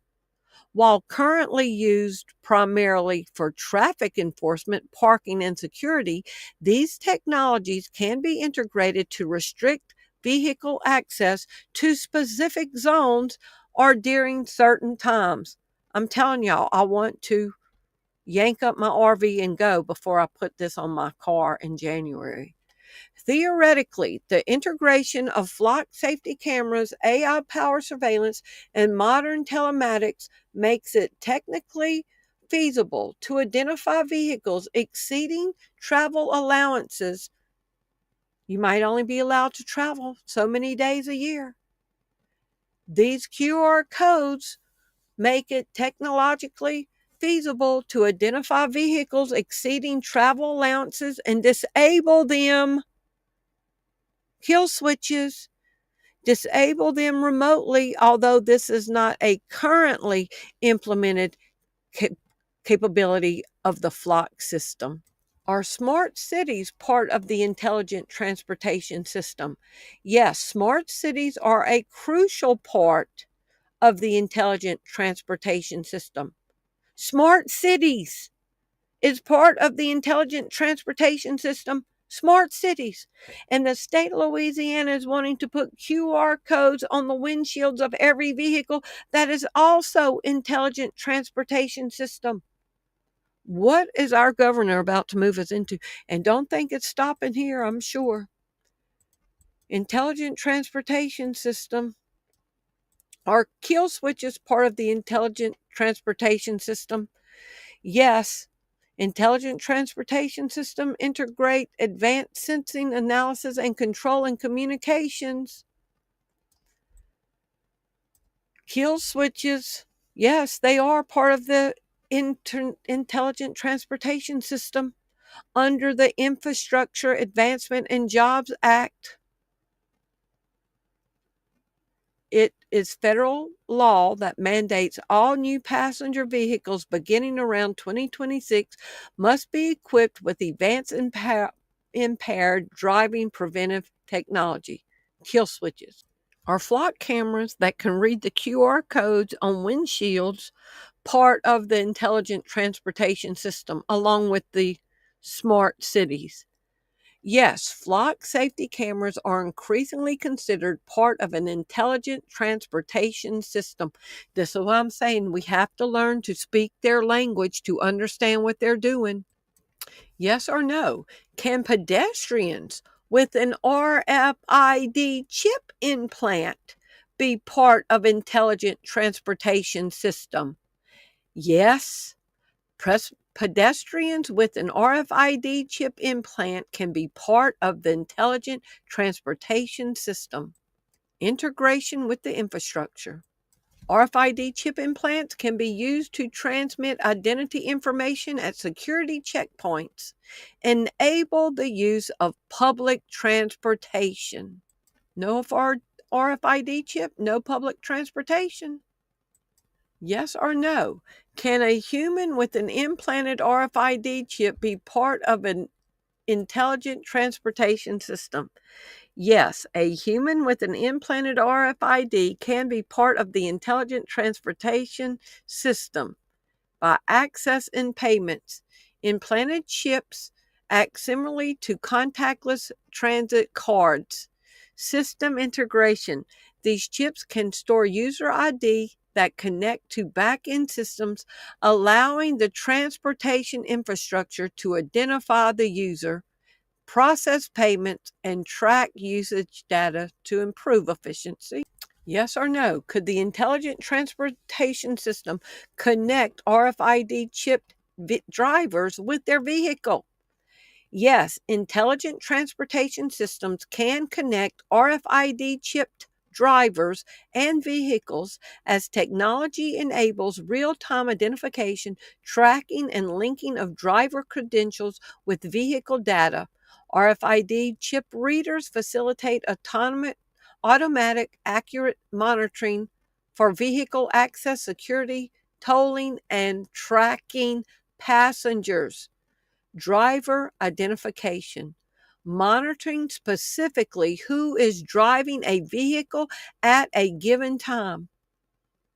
They'll just revoke your driving privileges. Kill switches will just kill it. With a QR code on the windshield of a vehicle, could a flock camera specifically identify the driver? We talked about, yes, it can. With a QR code on the windshield of a vehicle, these systems are part of a modern intelligent transportation system designed for automatic enforcement. Your autonomous vehicle is part of that system. Yes or no? Can the intelligent transportation system track, trace, and restrict movement? Yes, intelligent transportation systems are designed to monitor, manage, and influence traffic, which includes the ability to track, trace, and restrict movement of vehicles. Are IoT connected cars part of the intelligent transportation system? Yes, IoT connected cars are a fundamental component of intelligent transportation system. Nefarious Psyop. Yes or no? Did Cash for Clunkers help expedite intelligent transportation system? Yes, the 2009 Cash for Clunkers program helped expedite the adoption of components found in modern intelligent transportation systems by accelerating the replacement of older vehicles with newer, safer, and more technology-enabled models. Yes or no? Is intelligent transportation system part of geofencing? Yes, the intelligent transportation system frequently utilizes geofencing as a key technology. What is geofencing? Geofencing is a location-based service that creates a virtual geographical boundary around a real-world location using GPS, RFID, Wi-Fi, or cellular data. Yes or no? Are kill switches on vehicles part of geofencing? Yes. Kill switches on vehicles are frequently integrated with geofencing technology. Is IoT connected vehicles part of geofencing? Yes, IoT connected vehicles are a core component of modern geofencing applications. Yes or no? Do autonomous vehicles help facilitate in geofencing? Yes, autonomous vehicles heavily utilize and help facilitate geofencing. Geofencing creates virtual boundaries that define the operational design domain where autonomous vehicles can safely operate, controlling movement, limiting them to authorized areas, and enabling features like automatic speed adjustment, that's going to be like restrictor plates, are switching to electric mode in specific zones. Can geofencing facilitate 24/7 surveillance of all citizens? Yes, geofencing can facilitate 24/7 surveillance of citizens by allowing authorities or private entities to track device locations in real time. Can geofencing track and map a person's entire day, week, and month? Yes, and your car can do this too. Geofencing technology can track and map a person's movements over the course of a day, week, or month, provided the individual is carrying a mobile device with location services enabled and is subject to active tracking software. Yes or no, could geofencing be considered an open-air prison? Yes, critics, civil liberty groups, and some legal scholars argue that geofencing, specifically when used for electronic monitoring, e-carceration, sweeping law enforcement warrants, or controlling movement, functions as a digital open-air prison. They are building a digital prison. Yes or no, theoretically, is intelligent transportation system that Louisiana is putting the QR code on the windshield for tracking. Yes or no, theoretically, is intelligent transportation system geofencing a form of digital prison system? Yes, intelligent transportation systems and geofencing can be conceptualized as a form of a digital prison or incarceration when used for pervasive surveillance. It's going to be on all the new cars. The kill switch is intelligent transportation system. The kill switch, the monitoring, the GPS, the navigation, the geofencing, all of it is building a digital prison. And Cash for Clunkers opened the door for this. Would an implanted RFID chip in humans provide for more accurate geofencing? Yes, an implanted RFID chip in humans would provide significantly higher precision for geofencing because you can't leave your phone at home within confined areas. If society moved toward smart cities, could a QR code on a vehicle windshield restrict them from moving to a different district? Yes, a highly integrated smart city, a QR code on a vehicle windshield could be utilized to restrict movement between districts. As the system serves more broadly as a tool for identification, tracking, and enforcement. The underlying technology enables much stricter control. Smart city traffic and cameras and scanners can instantly scan the QR codes and compare them against allow or block lists. If a vehicle is not permitted in a certain district, the system can detect this at an entry point. Geofencing. Smart infrastructure can use these QR codes to establish geofencing where a vehicle is tracked and its movement is restricted within specific boundaries, because they'll use the kill switch to keep you from further breaking the law. Breaking the law. I'm sorry, the old Terry Nature just came out at 4:00 in the morning. The Judas Priest song, Breaking the Law. When you're breaking the law, they'll just hit the kill switch on you. Automated enforcement. If a vehicle enters a restricted area, the systems can automatically issue fines or alert law enforcement to take action. This presents significant privacy and civil liberty concerns. Your autonomous car is the law. It is the law enforcement. It is the jury and the judge. And anything you say can and will be used against you. Yes or no? Are autonomous vehicles constantly listening, recording, and gathering data? Yes, autonomous vehicles are constantly using sensors, including cameras, LiDAR, radar, and microphones, to collect, record, and process data on their surroundings, pedestrians, vehicles, and infrastructure, and interior conditions to operate safely. This data is often transmitted to the cloud to improve AI performance. Yes or no? Are autonomous vehicles listening and recording conversations in the interior of the vehicle? Yes, many autonomous vehicles and modern connected cars are equipped with interior microphones and cameras that can record audio and video, including conversations, although the extent and purpose vary by manufacturer. And y'all remember a few years ago, Tesla employees captured information from sensors and cameras and mics of people having sexual relations inside their vehicle? Yes or no? So if they can pick that up, could an autonomous vehicle listening to conversations identify criminal activity? Yes, and what's going to be defined as criminal? Some countries are making it illegal to talk about Jesus.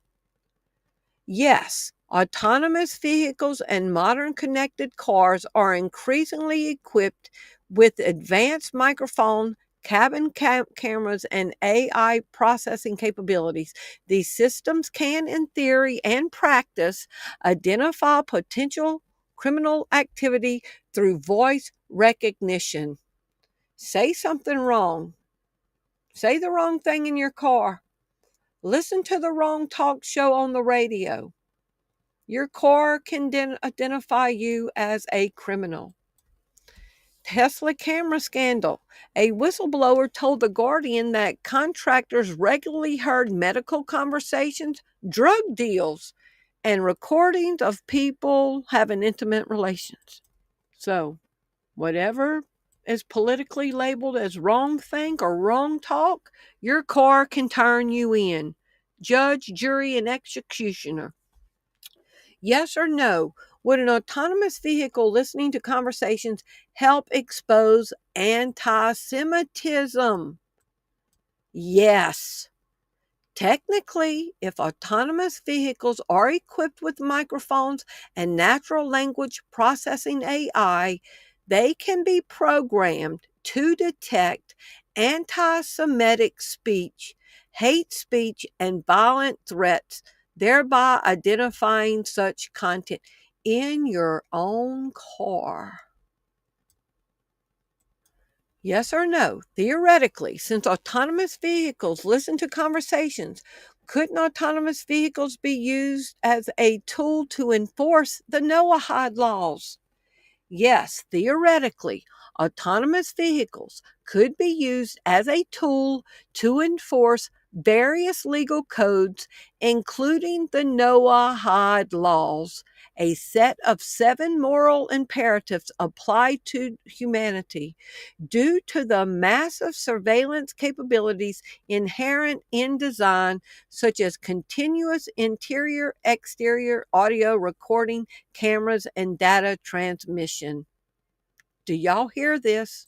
Say something bad about the Antichrist, and the AI is going to turn you in. Answer honestly, yes or no. Theoretically, since autonomous vehicles listen to conversations, couldn't they be used as a tool to punish political dissent? Yes.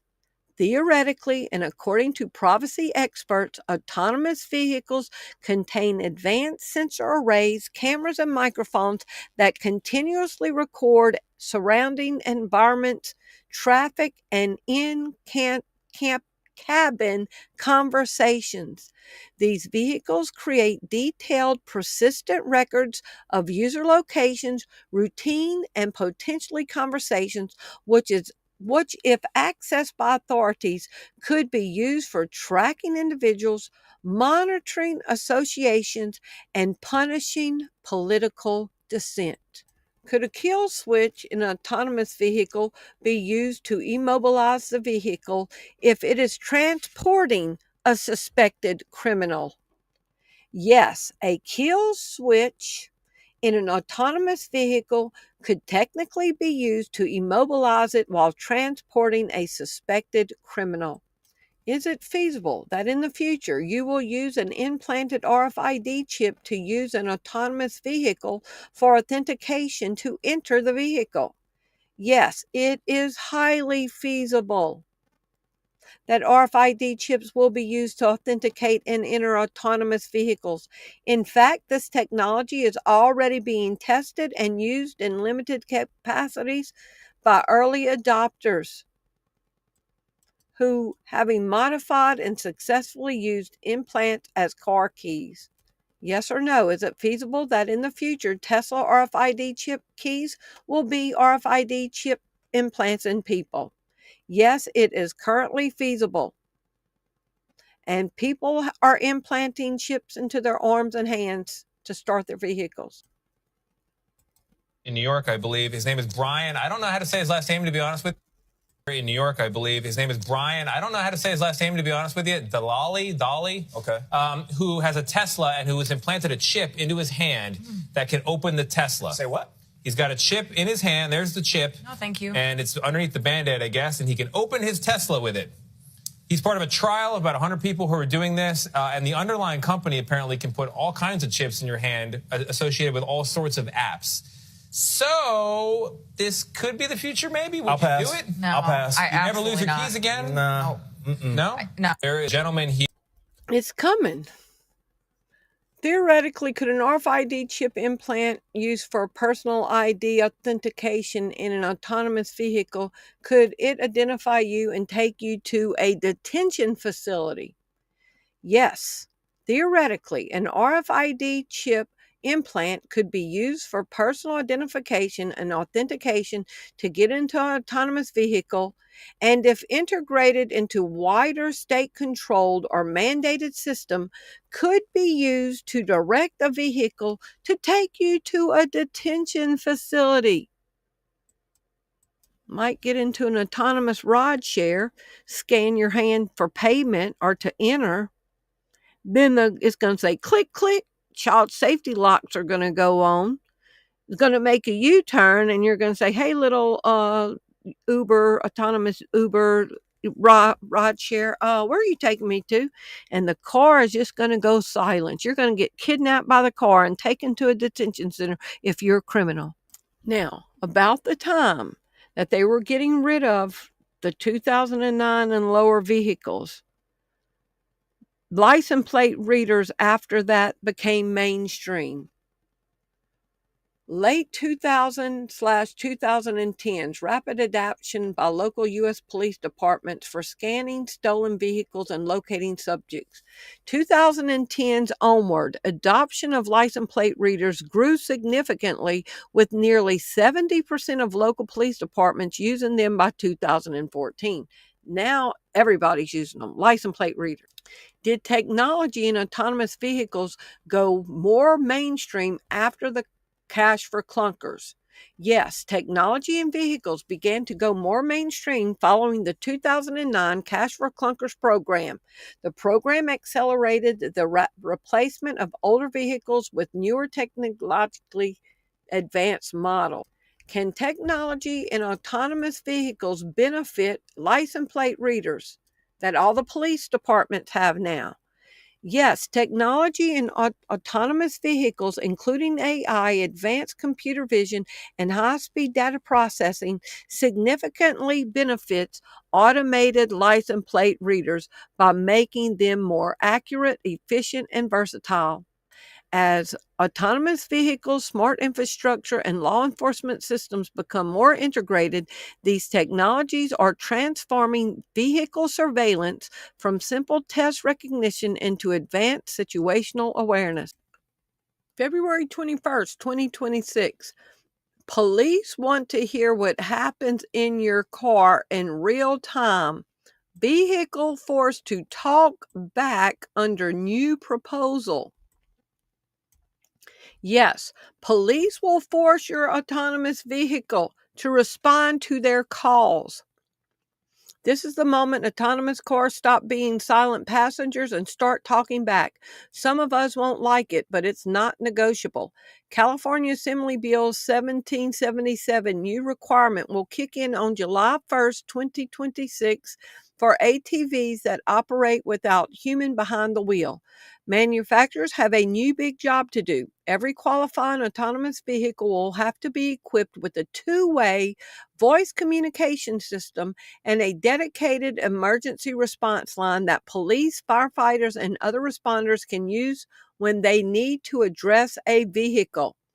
This is a built-in hotline, not just for emergencies, but officials can speak with remote human operator who's watching over the fleet and direct the vehicle if needed. So you're sitting in a self-driving car. This is the police. We're warning you that we're about to hit the kill switch.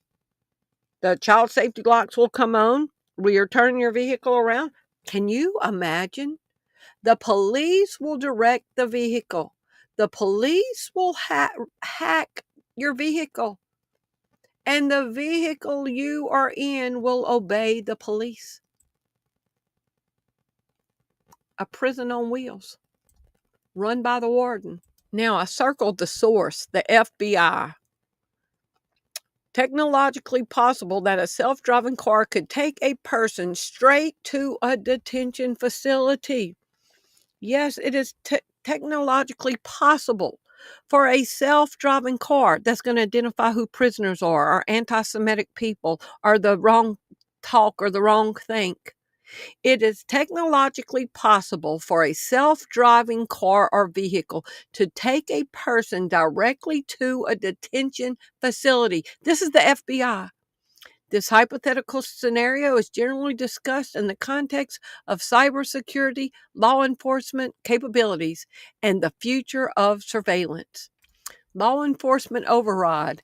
In a future with networked vehicles, it is plausible that authorities could maintain control systems capable of commanding the vehicle to reroute to a police station or jail. And California is passing a law that the police can speak into your car and take control over it. Here we are. Restrictions. A car navigation could be restricted by service providers to prevent it from going anywhere except an authorized destination.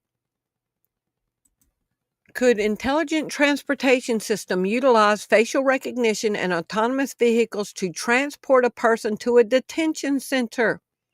Getting picked up by your own car to take you to jail or an ICE detention facility or a political dissident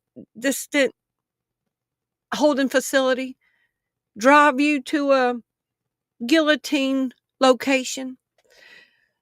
Could intelligent transportation system use facial recognition and autonomous vehicles to transport a person to a detention center? Yes, an intelligent transportation system, which the Louisiana is going to have a QR code that's part of the intelligent transportation system, could theoretically utilize facial recognition and autonomous vehicles to transport a person to a detention center. While largely in the pilot or conceptual stage as of late 2025, technologies such as AI-powered police unmanned ground vehicles and mobile facial recognition apps are already being tested or deployed by law enforcement agencies for patrol, identification, and in some contents, facilitate arrest. Theoretically, could an RFID chip used for personal ID in an autonomous vehicle could identify you and take you to a detention facility?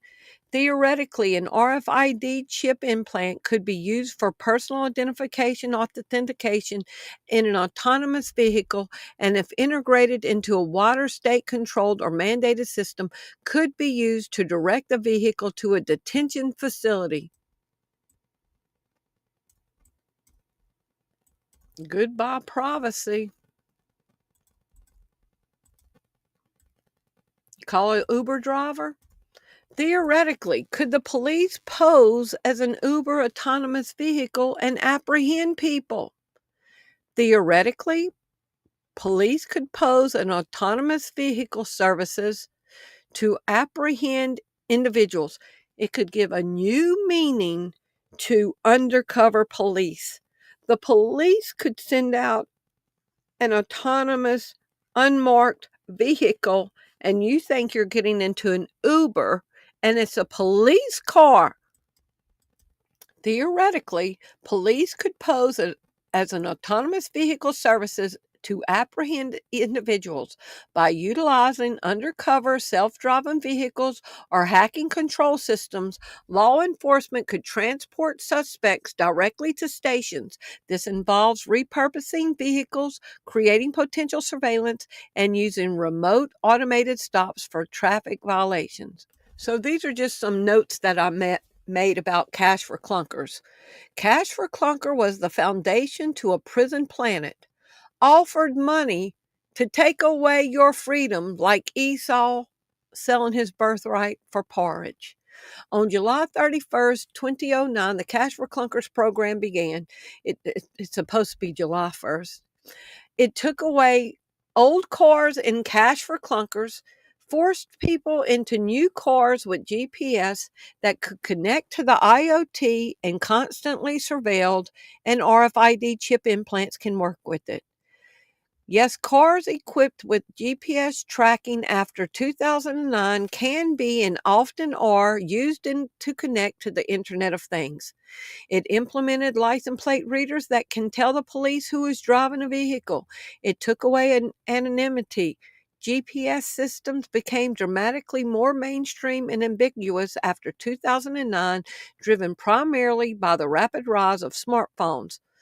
Number 4, it introduced self-driving cars. In 2010, the Institute of Control Engineering of the Technische University, I don't know how to say it, Brunswick, demonstrated the first car license for autonomous driving on the streets and highways in Germany that takes away your autonomy and can drive you straight to a detention facility.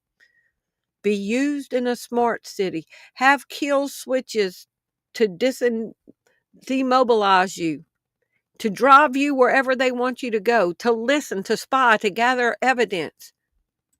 And the Cash for Clunkers brought it all in. So I'll put in 2009, here's Obama signing it into law. And in the 2010 models that were being traded in for were already equipped with this technology. So this is a 1985 Mustang, okay? And that's the dash of a 1985 Mustang. I had a 1985 Mustang. It was a maroon color. I was 19 years old, had 5 miles on it. I was working at the bank, got it off the showroom floor, 5 miles. Did the 1985 Mustang have in-dash navigation? No, the 1985 Ford Mustang did not come with in-dash navigation. So look how simple the dash was. Okay, it was just a vehicle.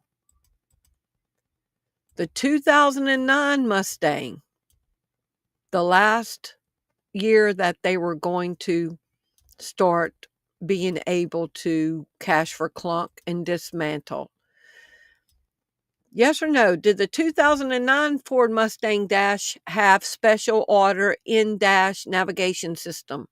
Yes, the 2009 Ford Mustang could be equipped with optional in-dash navigation system for special order of a Navi system in it. Okay? So it was a lot more advanced than the 1985 one. Were the 1985 Mustangs one of the cars traded in the 2009 Cash for Clunkers? Yes, the 1985 Ford Mustangs were among the thousands of vehicles traded in and destroyed during the 2009 Cash for Clunker programs. 1,566 Ford Mustangs, most of them the early Fox body Mustangs. And that's what that was. That's the Fox body. Destroyed. Yes or no? To sell a Psyop to the public, vocabulary is important in persuasion. So I put, by terminology, the government convinced people that their drivable autonomous vehicles, self-autonomous, were junk by defining them as clunkers in the public mind. Yes, vocabulary is critical in persuasion, particularly in psychological operations, psyops, because specific word choices, emotional language, and strategic framing directly influence public perception and behavior. They didn't want to be seen driving a clunker that had been framed that way by political talkers' mouths. It was all by design.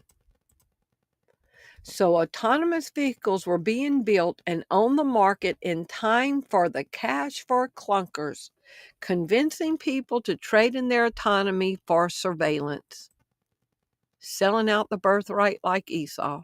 And people trusted that it was a program to help poor people. Hoodwink is a verb that means to deceive or trick someone.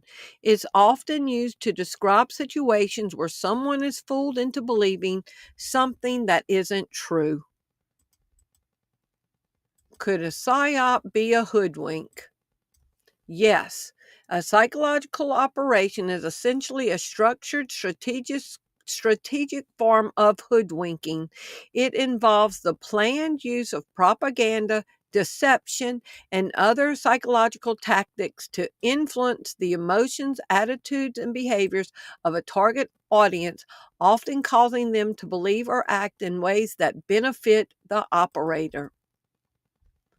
And which cars were involved? Drivable vehicles that were insured, that were people's daily drivers. The 1985 Mustang was involved in it. What was known as the Fox body style. Now wait till y'all see this clip.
Despicable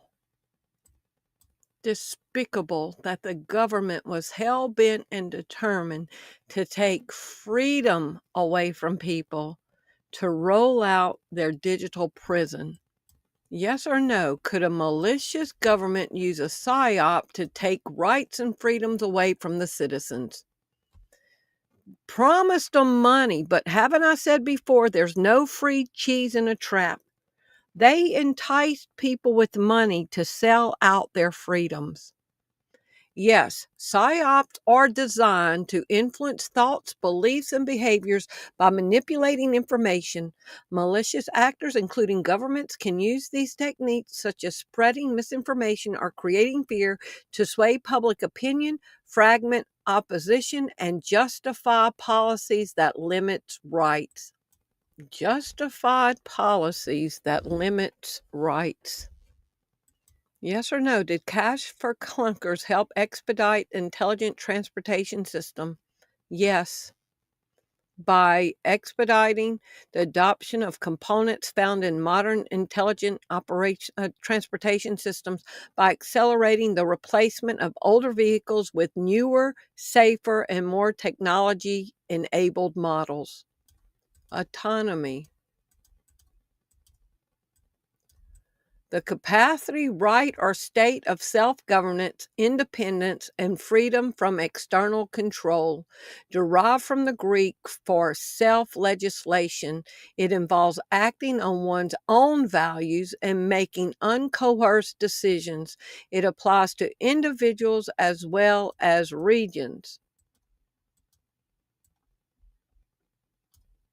Self-driving cars could significantly reduce individual autonomy by replacing human decision-making with algorithmic control, limiting driving freedom, increasing surveillance. While promising safety benefits, they raise concerns regarding privacy, data collection, potential hacking, and the erosion of personal control over mobility.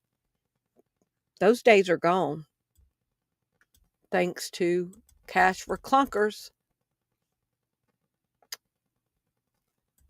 Self-driving cars could significantly reduce, and there's none left, reduce individual autonomy. Self-driving cars are poised to alter individual autonomy by shifting control from human to machines. Would smart highways be able to disable vehicles that are equipped with QR codes or GPS? Yes, smart highway infrastructure, the combination with modern connected vehicle technology, has the technical capability to disable vehicles equipped with GPS. Theoretically, the integration of flock safety cameras, AI-powered surveillance, and modern telematics makes it technically feasible to identify vehicles exceeding travel allowances and disable them remotely. No more freedom in your vehicle. Yes or no? Hypothetically, isn't it technologically possible that self-driving cars could be used as a tool for government suppression? Yes, it is technologically possible for self-driving cars to be tools for government suppression through surveillance, movement restriction, and remote control. I'm tired, y'all. I'm sorry. Self-driving cars are essentially mobile surveillance platforms, allowing for mass monitoring and protest of social gatherings and individual movements.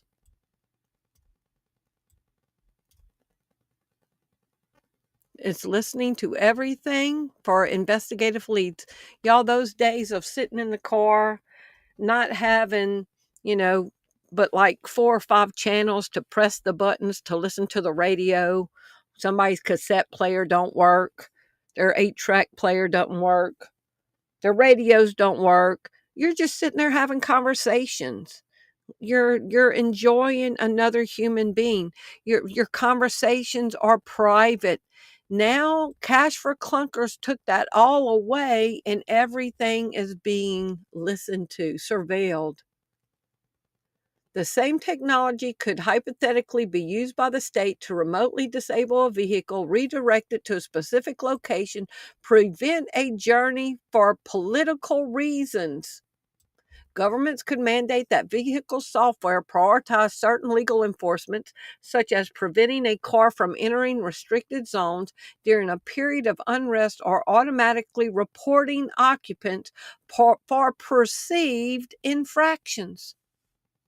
Your car will be the judge, the jury, the executioner. It will turn in all the data of all your conversations, all your thoughts, and could drive you to a detention facility. Theoretically, the Cash for Clunkers did accelerate the removal of older, less efficient vehicles, facilitating a faster transition to a new, more fuel-efficient and technologically advanced vehicles. Their goal in 2009 was and is to take away all freedoms and have society under continuous surveillance for compliance and track dissenters. Cash for Clunkers was the launching pad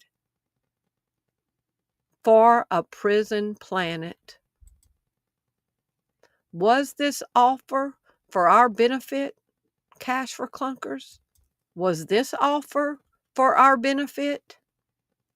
Come get your free french fries and your hamburgers and the extra credit.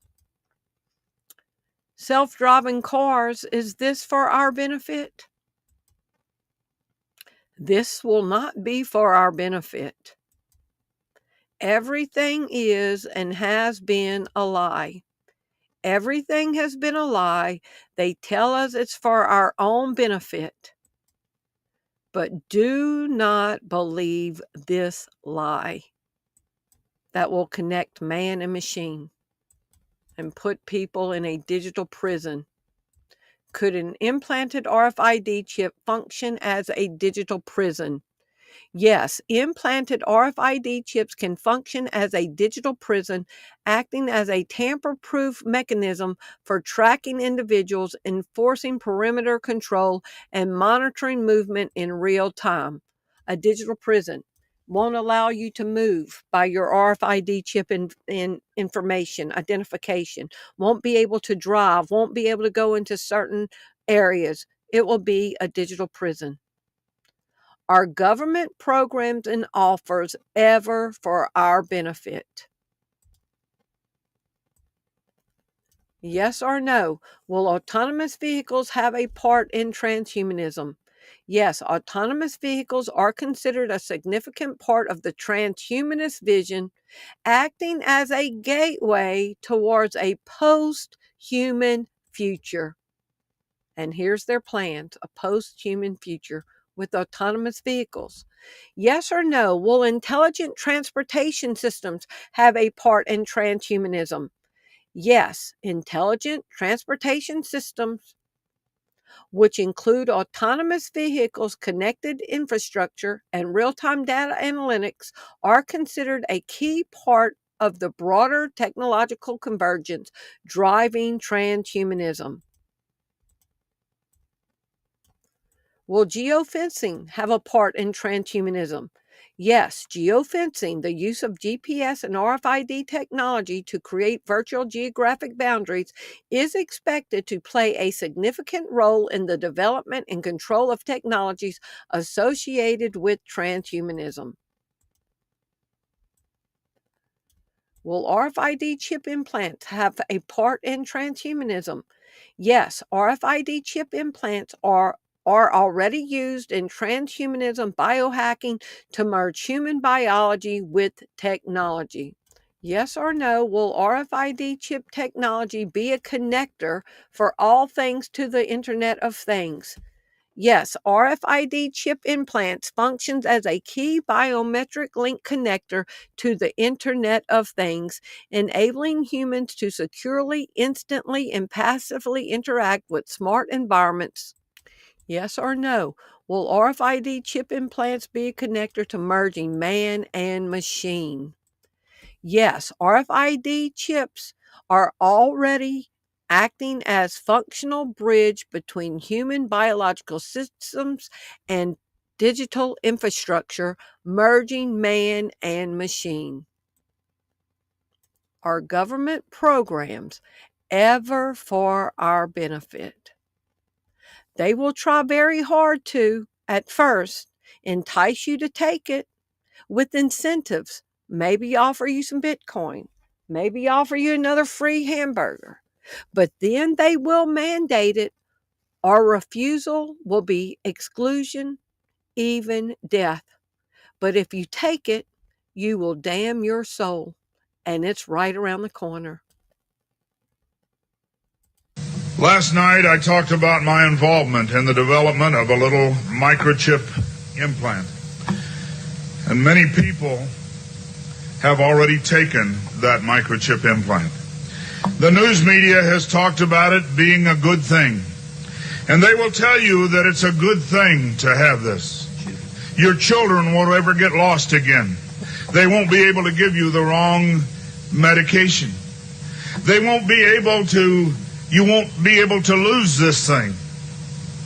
And so the plan is underway that you will receive it. I would be remiss if I came to you and didn't tell you that God's word says, don't you take it. No matter how nice they make it sound. Tonight in the Science of Technology, I'm going to be showing you some things. I want you to understand that there is a conditioning that is done in people. Last night Don't ever let your mind get so weak in their conditioning that you damn your soul. Are government programs and offers ever for our benefit? Even if they say if you don't take the RFID chip, you won't be able to move around. You won't be able to be a part of society. You won't even be able to get any food. The Bible says, don't fear him who can destroy your body, but fear him who can destroy both your body and soul in hell. God says, do not take it. And that's their end goal, to merge man and machine. Y'all keep standing for Jesus and don't believe the lies. Stand on the truth in God's word. I love y'all. Thank you for watching. If you appreciate the content that you find on this channel, would you prayerfully consider supporting the ministry?